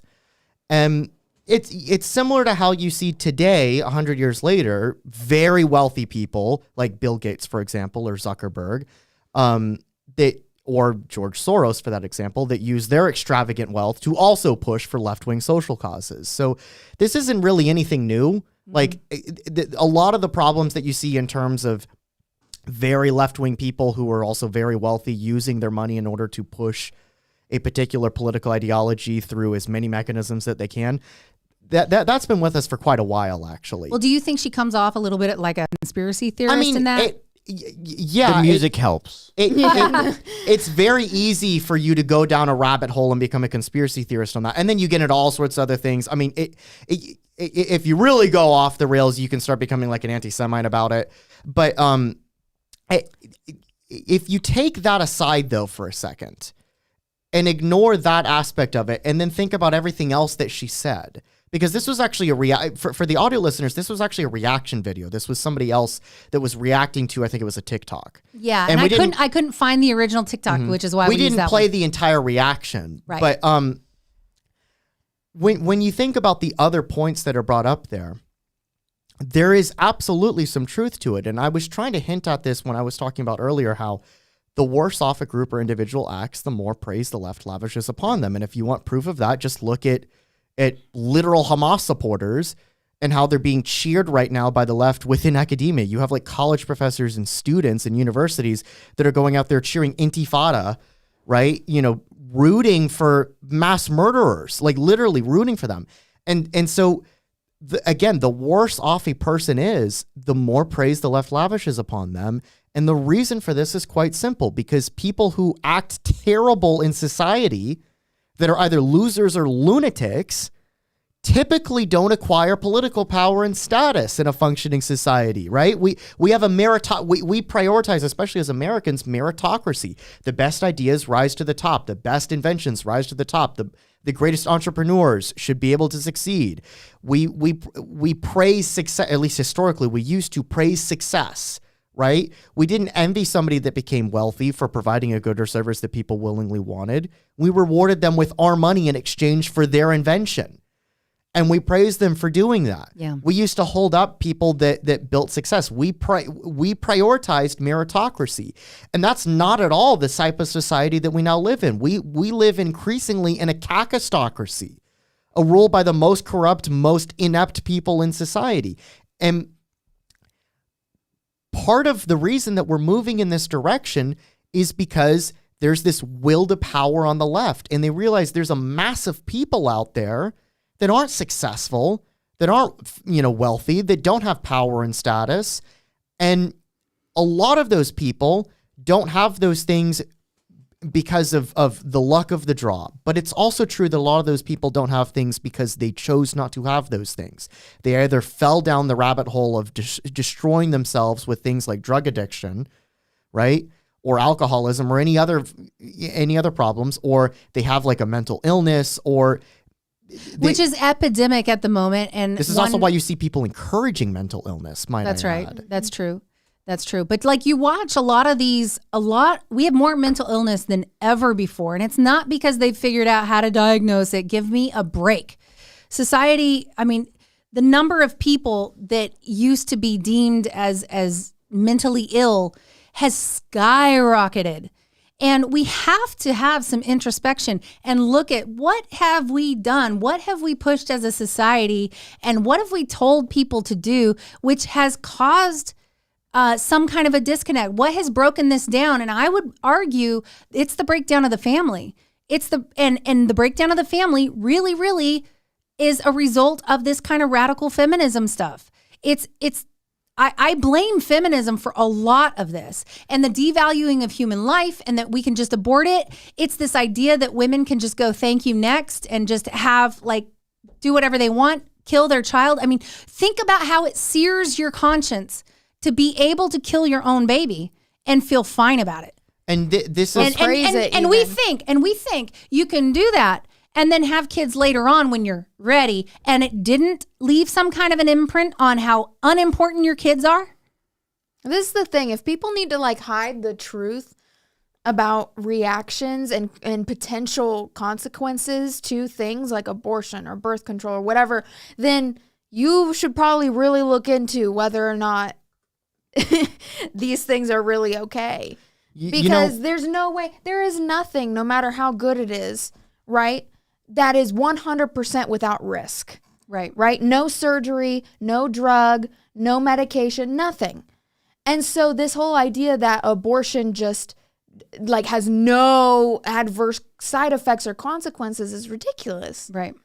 And the fact that it has contributed to infertility later. Yeah. They don't even talk about that. And they also don't talk about how birth control itself has contributed to infertility later, and what kind of ramifications we have from that. We need to get Lily on the podcast more often, because I think this is only her second episode, but she's got some pretty good takes. Well, and the reason I bring this up is because it's Lily. I mean, I said this earlier, right? Oh, it's people like Lily are the problem. Obviously, she's not, right? But the reason I said that is because it's people like Lily that a lot of this is targeted towards, right? Lily is a 20-something-year-old, currently single, but also engaged young woman. That is the market for everything that you've been discussing in this podcast today. And you but also it should also give you hope, It gives me hope, but unfortunately for the wrong reasons. I have no doubt that the radical strain of feminism will fail. And I brought this up to you right before we started recording, Tina, that you know, this is all a joke if you actually think of it. The whole female supremacy thing, the weird kinky stuff that belongs in the bedroom that's now actually moving out into society, and they're trying to normalize it as may like not an even ideology. belong in the bedroom. Like, No, it doesn't. what I'm bringing up though is that, like, The weird BDSM stuff. yes, like, and even outside of that, like, just the radical woke ideology that, I mean, Chris Rufo calls it the longhouse. This overly feminizing everything from the HR department to the university to every single company within Silicon Valley and Wall Street to Hollywood to all the quotas, all of the special favors that exist towards women. It's all a joke if you think about it. And I told you right before we started recording that the reason why it's a joke is because look at what happens in societies where men decide, you know what, we're not going to grant these things to women. Guess what? They don't exist. Mm-hmm. And if you want proof of it, go look at Afghanistan. Yeah. There's no rights. There's no rights for women at all in Afghanistan. There's no rights for women effectively at all in Iran or Saudi Arabia. And the reason why is because men decided we're not going to give those rights to women. And there's nothing women could do to stop it from happening. That's and so true. I think they showed some pictures of, like, I think it might have been Pakistan, like in the 70s. It was Afghanistan in the 70s when the Kingdom of Afghanistan existed right before Daoud Khan staged his coup against his cousin, who was the last king of Afghanistan, and even during Daoud Khan, for that matter. Before the Sour Revolution in the late 1970s, when the communists took over the country and then plunged the entire country in a civil war 2 seconds after they took over. And then that's when you get the radical Islamicists, the Wahhabists, basically. Yeah, so you have like over. photos of women like wearing shorts and t-shirts, like walking around in the sun. And today they're not even in public. Not even in public. Can't drive. None of that. Like you're not allowed to show a woman's face in public in Afghanistan. And I bring this stuff up because it's proof that all of this feminist stuff, trying to like feminize men, trying to impose this overly feminization of the education, overly feminization of the workforce, the HR department, Silicon Valley, all the institutions that made up the Leviathan that I brought up earlier. All of the weird stuff that you're now seeing that might become normalized and mainstream in the future, all of that stuff put together, none of it would exist for 5 seconds if men decided overnight that they're not going to allow it to happen. Right.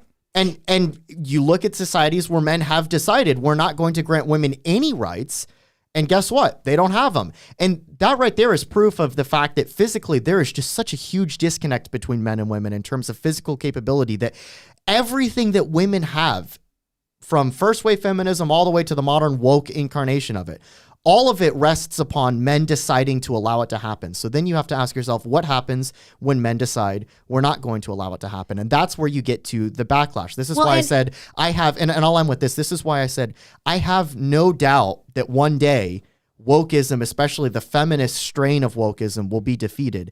But I'm not necessarily optimistic about what will be defeating it. Right. And you can look at like a microcosm of this. Anytime men get emasculated by the mother figure, it results in some really scary stuff. Look at serial killers. Serial killers almost universally have a mother who emasculated them. Women thinking that they are making men soft and pliable and easy to manipulate actually can create some major monsters. And when he's no longer wanting to be under your thumb anymore, that's how you end up with these serial killers who end up like the first person they kill is their mom, or they kill the people that look like their mom, or the people that their mom loves. Yeah, it's like their mommy issues are a real thing, and like I've said that before, and had women be like, "I can't believe you're blaming moms for serial killers," and I'm like, well. It is the mom that did it. And serial killers don't just like magically appear from nowhere. Like it's not like these moms made minor mistakes and created a serial killer. That's not what I'm talking about. I'm talking about these horrible, manipulating, emasculating women, like that will emasculate men. Gary Ridgway, the Green River Killer, one of the most infamous serial killers in American history, had mommy issues. Oh yeah. He was emasculated by his mother. He did not have a great relationship with his mother. He's still alive. He's in prison, obviously. He said before that like he would, as a kid or a teenager, like fantasize about killing his mother, and eventually that manifested itself into killing women that looked like his mother. And, well, and the he killed like 50 people. killer did the same kind of crazy thing. Like it started with, I'm not going to go into all of what and he that's did. real toxic masculinity right there. Being a serial killer. Yeah. Like you want to talk about and this is why I say, not that I think Gary Ridgways are going to be the ones that are going to take over, right? But what I mean is, when I said there's going to be a backlash and feminism, especially the woke brand of feminism, is going to be defeated, but I'm not really sure what's going to be replacing it. The thing that worries me, and I brought this up in the original Right-Wing Backlash video and in other subsequent videos where we've talked about this topic or at least related to it, the thing that worries me is the anti-feminists are increasingly getting to a point where they're just concluding, you know what?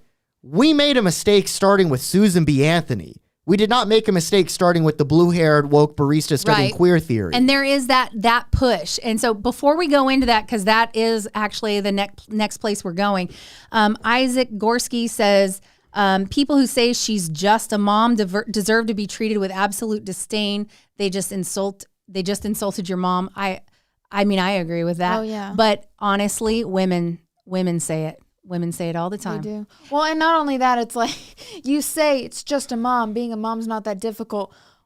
Well, then why do babysitters and daycares exist?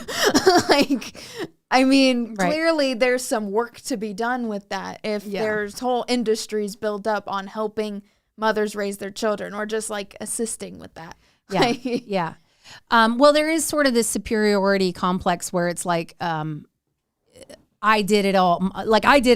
And look, But so the next thing I want to go into is sort of talking about what Christian just brought up, the idea that there is an anti-feminist movement starting, and Pearl Davis from Just Pearly Things, she's sort of one of them, but there's a lot actually. And there is sort of this idea in society, even among some women, that think giving women the vote was a bad idea.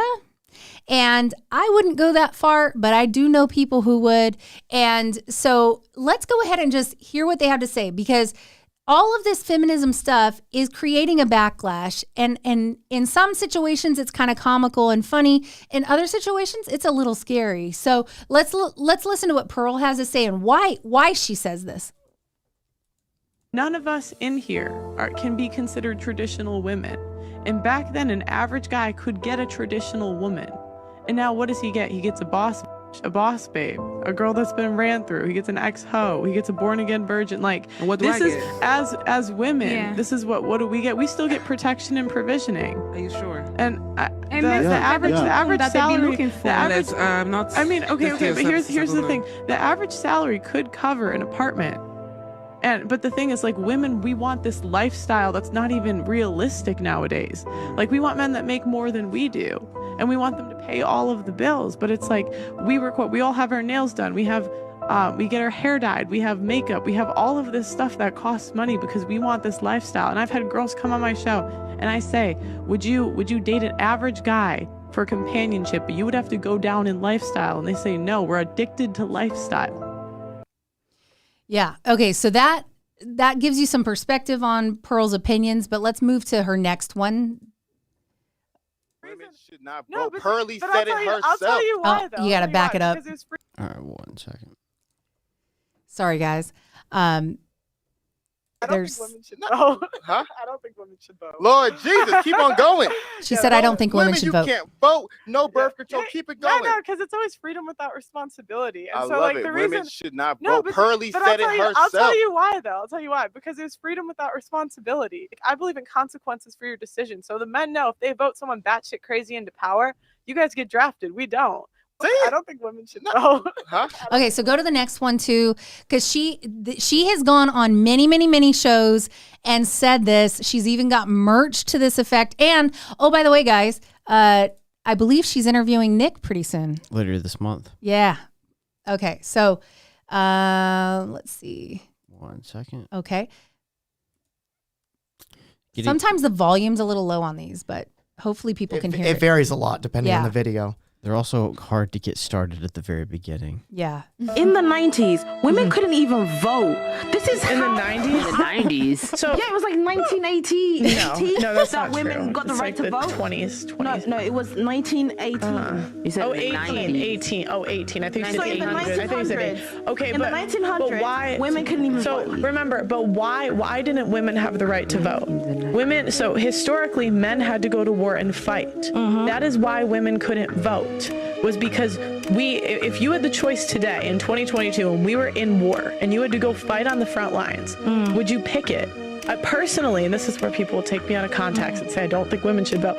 Personally, if I in 2022 had the choice where I had to go fight in the front lines just like the men in a war, or I could give up my right to vote, I would give up my right to vote. And that's what happened back then is they equated voting with going to war. Because Okay. So what do you guys think of this? That was whoops. I think I'm There we go. Okay, there we go. Hamilton unmuted me. Probably smart move. That was how government worked for 3,000 years of human history. Because people forget that for the vast majority of human history, the vast majority of men could not vote. Voting was not a thing for millennia. But when we say voting, we mean like sharing in the participation of political power, right? Or partaking in the political process in some way. Yeah. Right? With but few exceptions, like classical Athens, you could argue maybe in some weird ways the Venetian Republic or the Dutch Republic in the early modern period. But those are exceptions to the rule. Historically, the vast majority of governments were monarchies. Yeah. And the vast majority of monarchies were absolute monarchies. The only way that you shared in the participation of political power is if you were a member of the nobility. And the nobility were the nobility because they went out and fought. So, for example, an era in history that I do a lot of studying in because I used to do a podcast on it, and at some point I'll do one again, is the wars of Alexander the Great, and then eventually his death, and then the wars of his successors. When you look at ancient Macedon, the political structure was Alexander was the king, but he was actually first among equals. In many respects, he shared power with his nobles, the kids that he grew up with. They were all members of the warrior class. Many of them had been kings in their own right before their kingdoms had merged with Macedon. And so like his comrades like, Perdiccas or Ptolemy or Seleucus, people that you learn about when you're studying in this era of history, all of them were able to participate in political power because they put their lives on the line. They all marched out there and fought the Persians at Gaugamela. The average Greek, the average Macedonian working in the fields didn't partake in political power because they didn't risk their life dying in battle against the Persians. If you wanted to share in political power, you had to risk death on the battlefield. That was the way that politics worked. And then eventually over time, you got to a point where kings couldn't rely on just their friends that they grew up with to go fight a battle. They needed larger armies. And one of the ways that you would grant citizenship, partaking in political power, was expanding the military and then expanding the franchise as a result. So when you get to like the Roman Empire, one of the things that Roman emperors would do is in exchange for your military service, you'd be given Roman citizenship.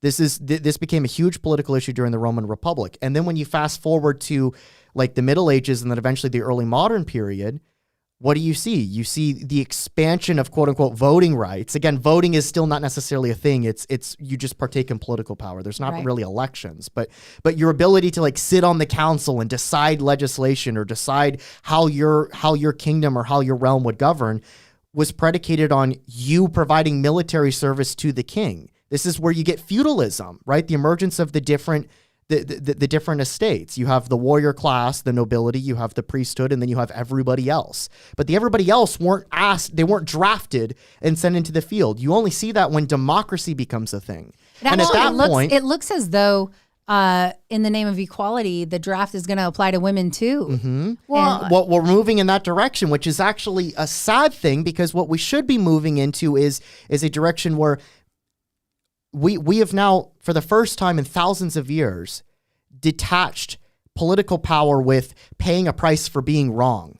So it used to be, yeah, you could have political power, but guess what? If you made the wrong decision, you could pay for it with your life potentially, if not your livelihood. And now we've gotten to a point where we've expanded the franchise to people who can vote to impose an ideology or a policy on all of society, and they don't pay any price for that ideology or policy completely backfiring and destroying society. In fact, they will benefit from it because of everything that I brought up earlier about how the left lavishes praise upon the worst elements of society.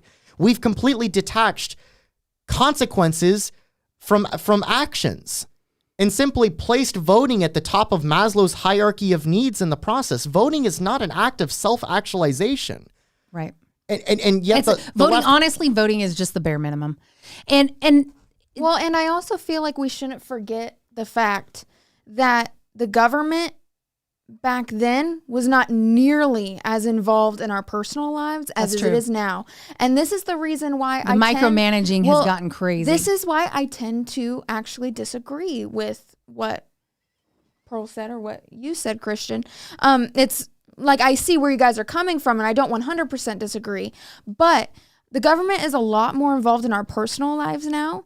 And so I don't personally feel as though you have to be in war in order for bad political decisions to affect you. Yeah. So, for instance, now if you were to tell me, like, I feel like you should own a business, or you should be paying your taxes, like, you shouldn't be on this program or that. If you were to tell me that, like, okay, I would agree with that. But with how the government is set up now, it's just so involved with the personal lives that, I mean, that business owner down the street feels the effects of the government's decisions. And so that's why, like, I tend to have a slightly different viewpoint on that, although I do agree with the argument. Yeah. Well, there's a reason why things are going this direction, and it's because this is sort of the beginnings of this backlash. Finally, we're starting to see people, and you know, a lot of men started kind of speaking out, like Andrew Tate and people like that, and they're kind of like male apologists, sort of. And Pearl actually has been labeled the female Andrew Tate because she's sort of a male apologist as well. But some of it is she goes around and tries to educate women on what men are actually thinking, because women get it so wrong so often. But you know, she's not the only one to kind of go this route, but there is an answer coming, and it's not necessarily this extreme thing where we're going to take away votes from women. That's, you know, come on.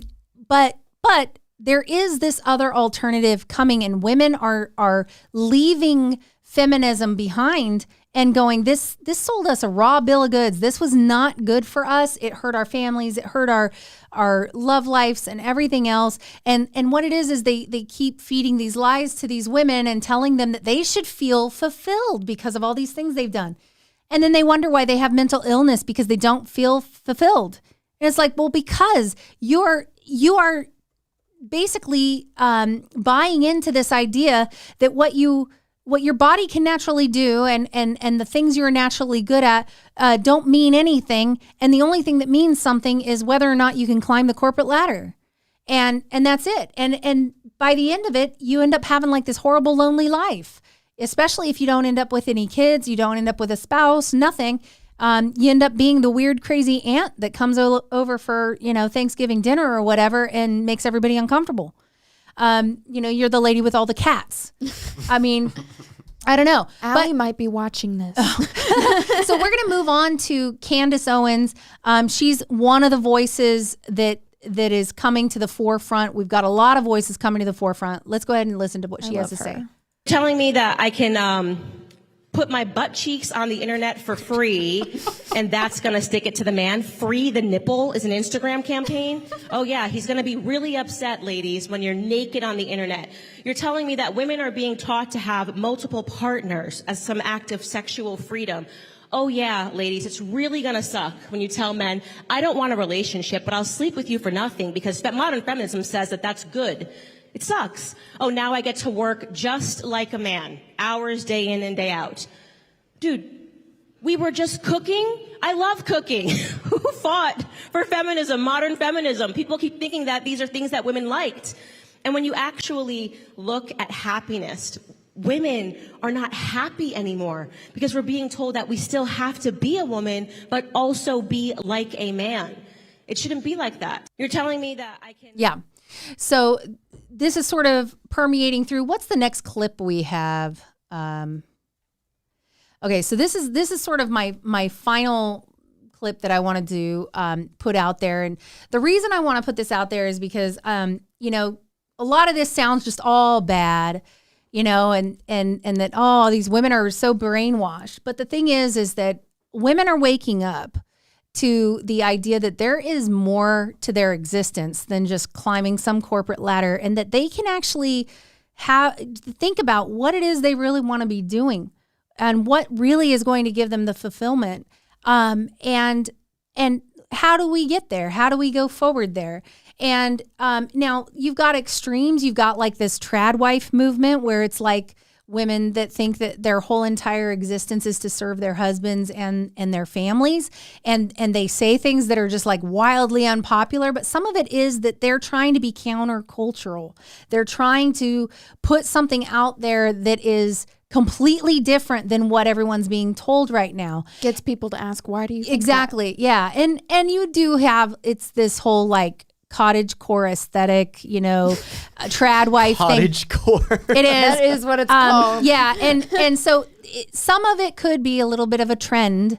But really, when I look at things like people, even men too, are going back to sort of the more rustic version of what people are to kind of try to find themselves again. It's Bronze Age mindset from the crazy dude on Twitter. He's not actually crazy, people are learning to garden again. People are learning to bake again. People are learning how to mill their own grain, how to can, how to preserve food, how to take care of their families and the people around them. In the case just in case something bad were to happen. But really, resiliency is at the core of this. And in women, there is this resiliency we need to be striving for.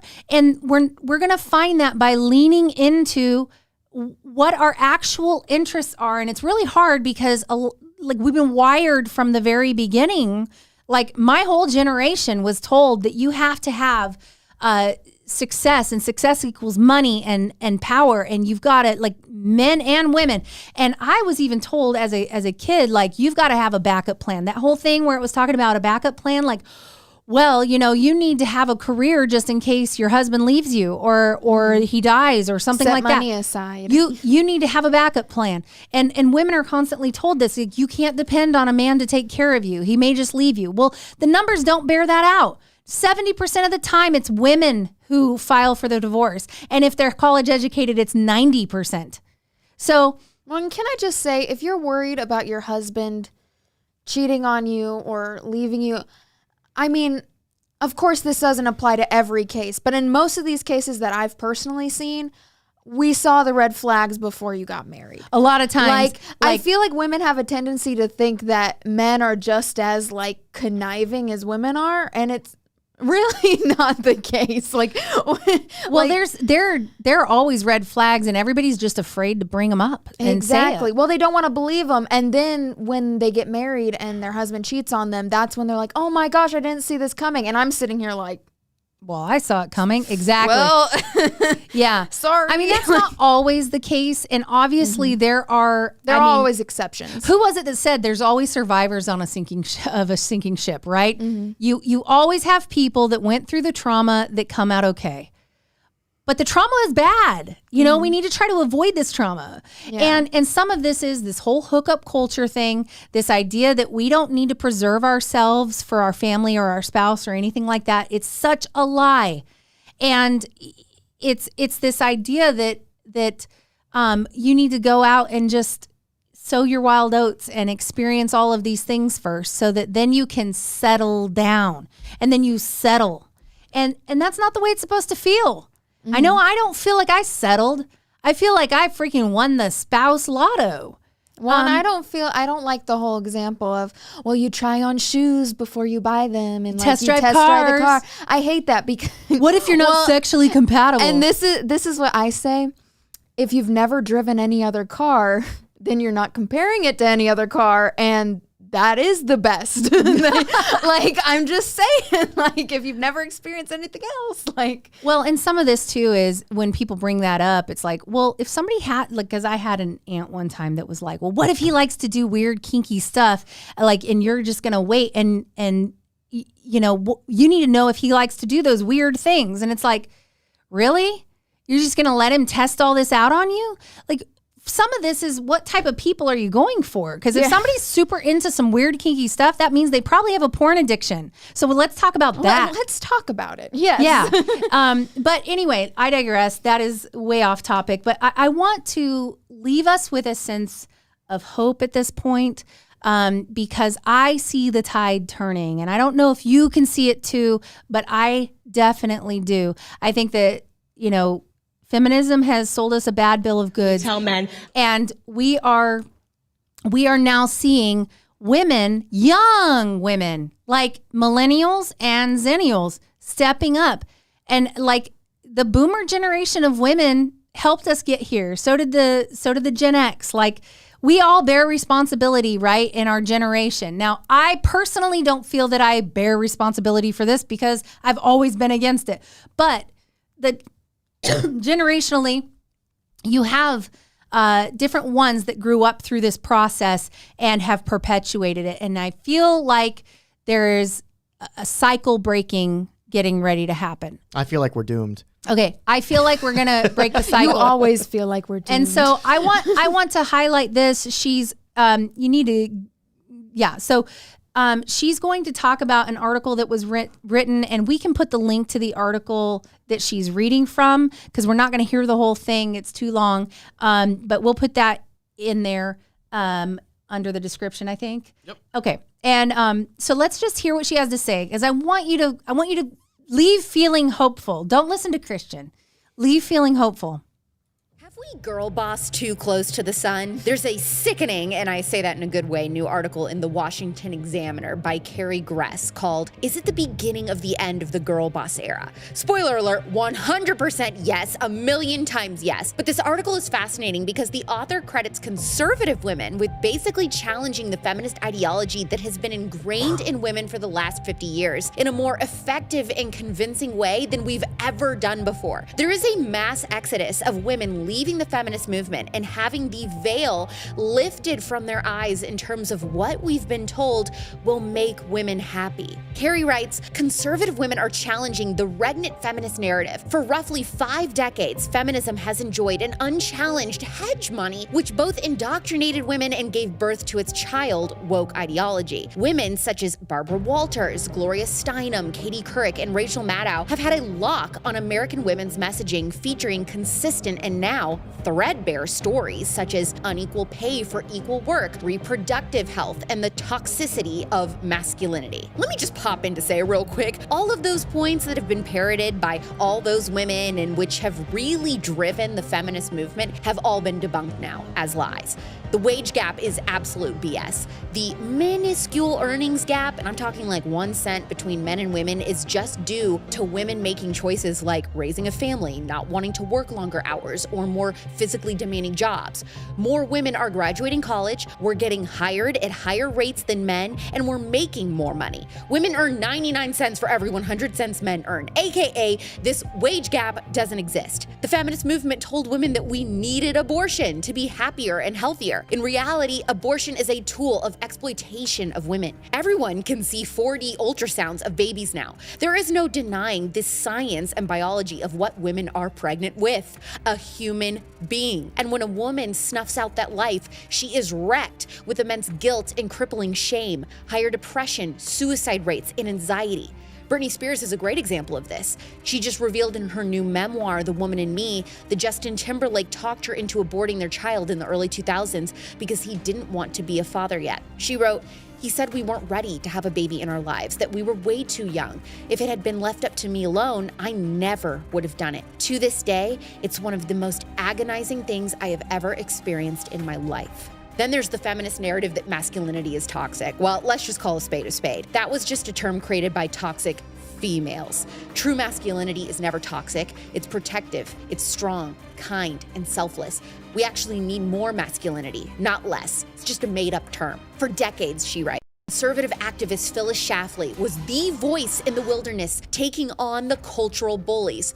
Her niece, Suzanne Venker, has carried on her aunt's legacy as America's countercultural coach with a podcast offering advice for women who want to figure out why they are unhappy in their marriages, careers, and even as mothers. Suzanne Venker was my guest in July of this year on The Spillover, who first talked about the downsides of daycare, one of my most popular episodes of The Spillover ever. She is incredible. Let's go ahead and stop it there. Okay, so this video I highly suggest. It's The Real Alex Clark on YouTube. And the title of it is "Have We Girl Bossed Too Close to the Sun?" I love that title. It's a 15-minute long video. I'm not going to make you guys all watch it, but I highly suggest if you're looking for some encouragement, go watch it. It's great. And then also read the article. Now, there is no shortage of videos and books being written that are along these lines, that are this idea of women waking up to this. And so in closing, here's what does anybody else have anything they want to say before we close? No, I mean, I think that Alex is correct here in terms of it's gone too far and it's leading to a backlash. But when you look at the elements of the right that are pushing back on this, so people like Pearl Davis, for example, the response, like I said earlier, is not the problem lies with the blue care woke is studying queer theory at Berkeley. No, they're coming to the conclusion, and I don't think it's entirely unwarranted, even if I might be a little bit more hesitant than Pearl to endorse this, but they're coming to the conclusion that no, the problem starts with Susan B. Anthony. And remember what I brought up at the very beginning of this show, that like if you break people down by sex, sorry, there's only 2 genders, right? But if you break people down by sex and marital status into 4 categories, only one of those 4 votes for the left routinely. It's not, the problem is not, and this is something that I've taken great I have a significant amount of frustration towards certain elements of the conservative right that just continuously just beat up on men over and over and over again. Like it's always the man's problem, right? Women apparently have no agency, no responsibility, and no accountability, even on the right. Mm-hmm. But like, I'm sorry, when you look at the breakdown by marital status and sex, the problem is not, it's not married men, it's not married women, it's not even unmarried men. It's single women.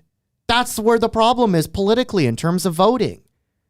They're the ones that are voting for the clown world that we live in. When we think of all the ridiculous policies that exist out there, everything that has made San Francisco what San Francisco is, everything that has made Chicago what Chicago is, everything that has made New York City what New York City is, everything that is destroying blue state America, it's all because of the fault. Yes, there are obviously people on the left that are single men. It's obviously there's people on the left that are married women, and obviously there's people on the left that are married men. But the majority of those groups of people hold conservative viewpoints. The problem is with 20-something and 30-something-year-old and obviously teenage single women that are voting for leftism. Do you think that it's because women are more prone to indoctrination? No, I think it's because, as I said... Because the reason I say that is because I can point in the education system, I can point to academia, I can point to the media and everything else, that all of this is permeating through that system. And so why does it seem like men are more impervious to it than women are? So 2 reasons. And then when I say my stuff, I actually want Lily's take on this, to be honest, because I think that she could have some interesting insight as somebody who actually is, a 20-something-year-old currently single woman. But there's 2 reasons. Somebody once said, and I can't remember who, maybe somebody in chat will remind me. Somebody once said the reason that there is no female Albert Einstein or Mozart is the same reason that there is no female Jack the Ripper. And the reason for that is because men have a propensity for both greatness and madness, right? The overwhelming majority of brilliant inventors and businessmen, right? The most successful people in society have historically been men, but also the greatest losers in society, the most insane people in society, the most destructive people in society have also been men, right? For every Nikola Tesla, there's an Adolf Hitler out there. And there's no female equivalent to either of those. And the reason why is because nature takes far less chances on women than men because eggs are very valuable and sperm is very cheap. Nature cannot afford to gamble with the IQs of women to create either greatness or madness because they're both two sides of the same coin.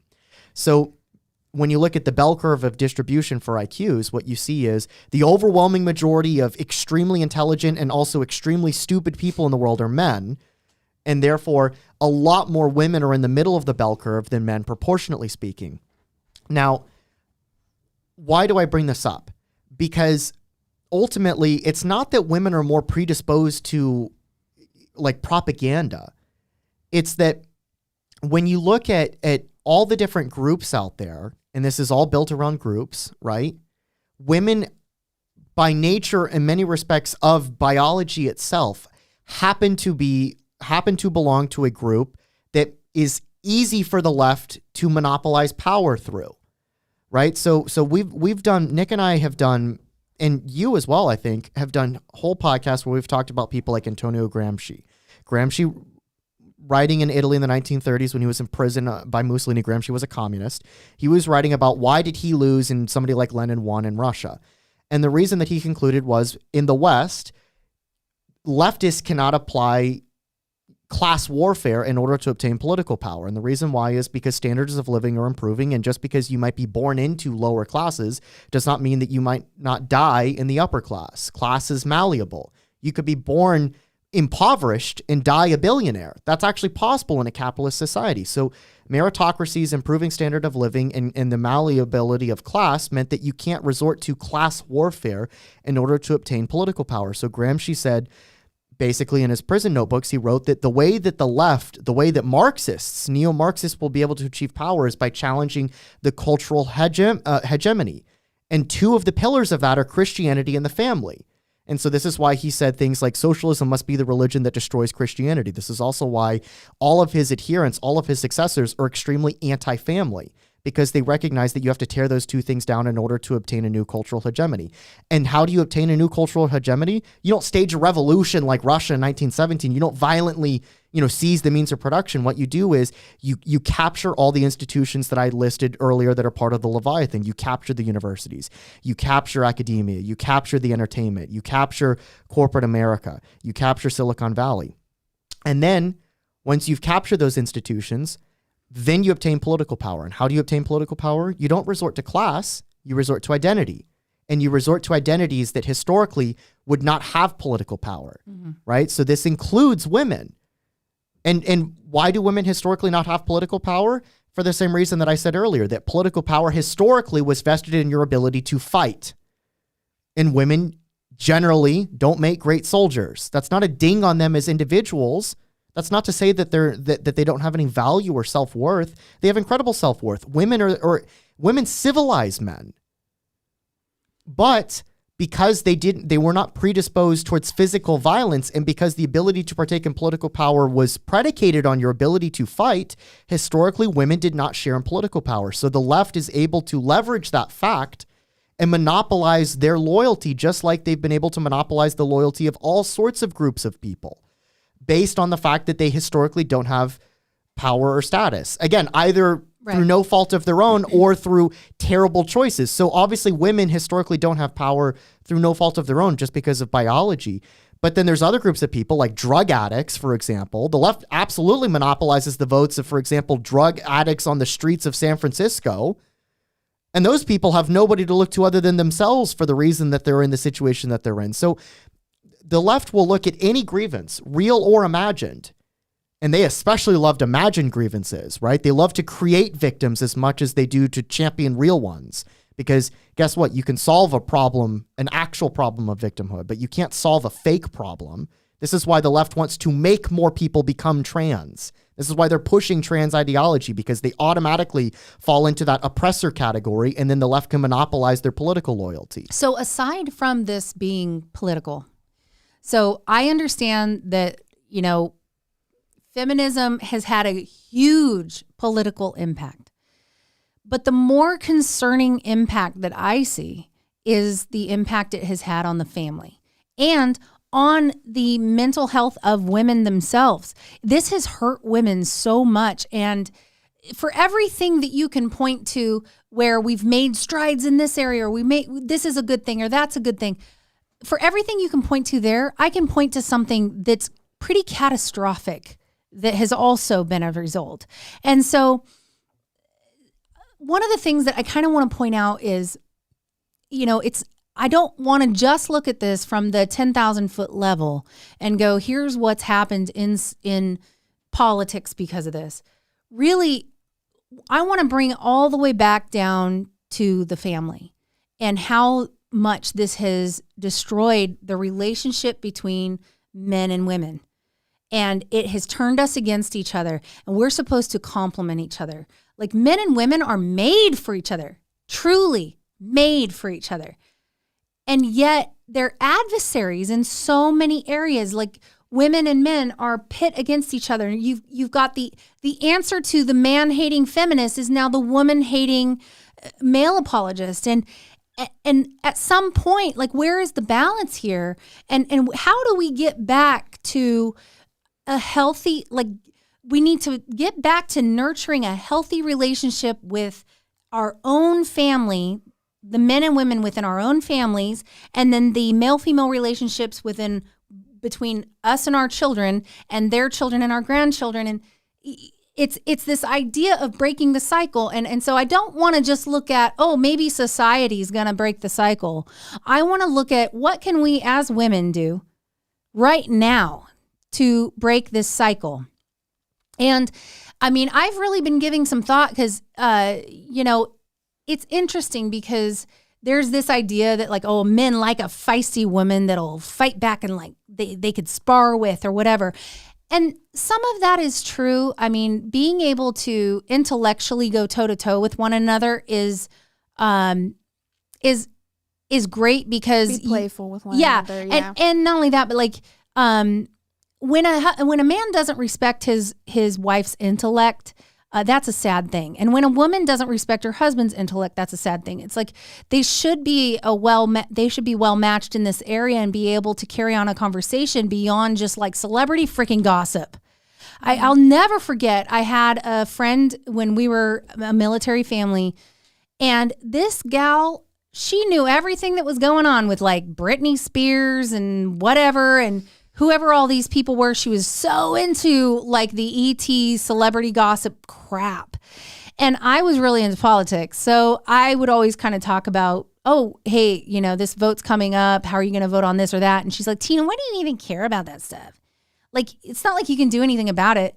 And I looked at her and I'm like, why do you care about this stuff? Like, you literally don't have a hand in this, but at least you can go vote the correct way. And it was really interesting. Or tell your friends about it. Right. And it was really interesting because it later came to light that like, the husband in that scenario, in that situation, felt like he could not have an intelligent conversation with his wife. Their marriage ended with him like having extramarital affairs all over the place because, and they were intellectually motivated affairs. It's like, I want to look at this and go, guys, okay, we need to bear a little bit of responsibility. We have to try to make ourselves smarter. We have to do things that improve ourselves. And so there's this weird thing permeating in society right now where women feel like you should just take me as I am because this is just how I am. And if you don't like it, you can leave. And I only hear toxic women say stuff like that. Mm-hmm. Women that are super high maintenance, women that are unnecessarily adversarial all the time, very contrary, all the time. They're never happy. They're mad because they don't want to put in the work to fix any of that stuff. Like this is the whole thing. Like to the question you had asked Christian earlier of like, why does it seem as though women are the ones falling prey to all of this? And it's because women tend, and I know women hate hearing this, but we are more emotional people. We are more empathetic people because of that. And that's what the left has preyed on. And not only that, they have preyed on that to make us feel like victims. Okay, so they do that first. And then they say like, oh, but female empowerment. So then you feel like you're benefiting from all the stuff they're doing. Right. And so that's why, so then you end up with a situation where women, they fall more victim to agreeing with this stuff because they think they're benefiting from it. And then men don't because they're the ones being attacked by it. and the whole deal. But like this hookup culture too. Yes. I have seen so many interviews, like the whatever podcast and things like that. They'll bring, and same with Pearl Davis does it too. They'll bring in all these club girls like straight out of the club and they'll interview them. And I'm looking at these people going, I'm so embarrassed. I'm so embarrassed for my gender. You know, these women, it's like they've got nothing going on upstairs. There's all they're thinking about is whatever next material thing they can get and whatever attention they can get from a guy. Mm-hmm. And it's you can tell there's something wrong because there is just so much hypocrisy in the feminist movement because the same people I would hear regurgitating all this feminist bullcrud are the same people who are just totally being walked all over in their relationships. They refuse to see red flags. So it's like, it's just, the math ain't mathin'. You're saying all this stuff, but it's not like you're living it. And if you are living it, it's clearly not benefiting you, but you don't want to believe that because this is comfortable. Yeah. Well, people have a natural... It's comfortable to believe that it's not your fault. You're not the problem. 100%. People have a natural tendency to want to collect for themselves opinions and ideas that confirm their own bias that already exists. And, you know, women and men, they're always looking for whatever reason why this relationship failed and it was the other person's fault. But you have to look at yourself and go, what did I do to contribute to the downfall of this? Mm-hmm. Because we don't have personal growth without looking at that, you know? It's the same reason why football players will watch all the replays and watch what they did wrong in order to be able to correct it in future games. You know, I used to sing at church really, really often. I would sometimes go back and listen to see where I flubbed up so that I could correct it and fix it in the future. You have to look at your flaws. You have to come face to face with them. Mm-hmm. And you have to be willing to try to correct them. Yeah. You have to be what you're looking for. Like, I live by treat others the way you want to be treated. If you want people to treat you a certain way or you want to find a certain person, you need to be that person. Right. Like, you can't post half naked pictures of yourself all over social media and then tell me the next day that, oh, but I want a good Christian man. Sorry to break it to you, sweetheart. A good Christian man is not going to be attracted to that. I mean, in fact, if a man messages you under your half naked picture with your butt sticking out saying that they're a Christian man, that's a red flag. Yeah. Total red flag all over the place. Yes. Yeah. I mean, a guy might be attracted to it, but he's going to say no to it. Of course he's going to be attracted to it. Right. But it's a matter of what does that say about a man's relationship with Christ if that's the kind of woman he's looking for. Okay, I have a question. Yeah. A very dramatic question. If a guy did want to ask that type of girl out on a date and she did have those type of photos on her Instagram, is it wrong for the guy to ask her to take them down? If he's gonna go ahead and date her, I think he can ask her to take him down. The problem though is that he knew what he was getting into when So if this girl has a tendency to do this already, and he's like, well, I'm just gonna swoop in and ask her to not show her butt cheeks on the thing. It's like, what'd you think you were getting, man? Yeah. What did you think you were getting? Now, if there's other things, contributing factors that make you think, okay, well, maybe this is just something to where she's just misguided in this area. Because I know there are some women who recently came to Christ or they recently switch over. And there's just some things that kind of are delayed, things that are fixed. So if you have reason to believe that it might be that situation, that's definitely something where before you make it official, you do ask like, hey, like, I don't think this is okay. Here's the Bible verses that back that up. Like, how would you feel about that being fit? What do you think about that? Right. I feel like that's reasonable. Yeah. Hey, I'm going to answer a couple of these super chats. We've got the Professor Keen. The Dune quote works best for this. Your position exists because we allow it. It will be removed when we demand it. That is definitely true. Like men, I hate to say it, ladies, men, we can be overpowered. And I don't care how good you are with a firearm. You know, there's always going to be a guy better than you with a firearm. So, like, don't think that's going to save you. I mean, try your best. But I'm saying, like, if men decided to be hordes of marauders just going and just, like, raping and pillaging like they used to, right? And you have to look at it as a whole. A lot of people get caught up and it's like, well, that's not every situation. Well, yeah, there's always exceptions, but it's like as a whole. But if we went back to like a post-apocalyptic situation where men were just going to do and take what they want, we're screwed. We are screwed as women. And I think we should recognize that we need to like not create men that do this. And one of the ways we create these men is by emasculating them. We have got to let men be men. So here's the other thing. Dog face pony soldier. I love the handle. Shout out to the Freitas ladies. You should carry out a coup more often. Great show as always. And then Oki with a mission says, I stopped watching Pearl due to her comments saying 16-year-old girls were more attracted than 20-year-olds. After that, I couldn't take what she said seriously, very off-putting, like Tate and others. I agree like certain things that are said like that are a bit inflammatory. I do think she does some of these things for the reaction. Well, and I do get the feeling that there was probably a lot more context to her saying that than she was talking about women going from being like a 10 down to like an 8 because they're aging out. And I've seen women do this thing where they're like, I can't believe Pearl is talking about this girl not being a 10 anymore and moving down to becoming like a 9 because she turned 30. But look at Pearl. She's not pretty or whatever. And here's the thing. Pearl never claimed to be a 10.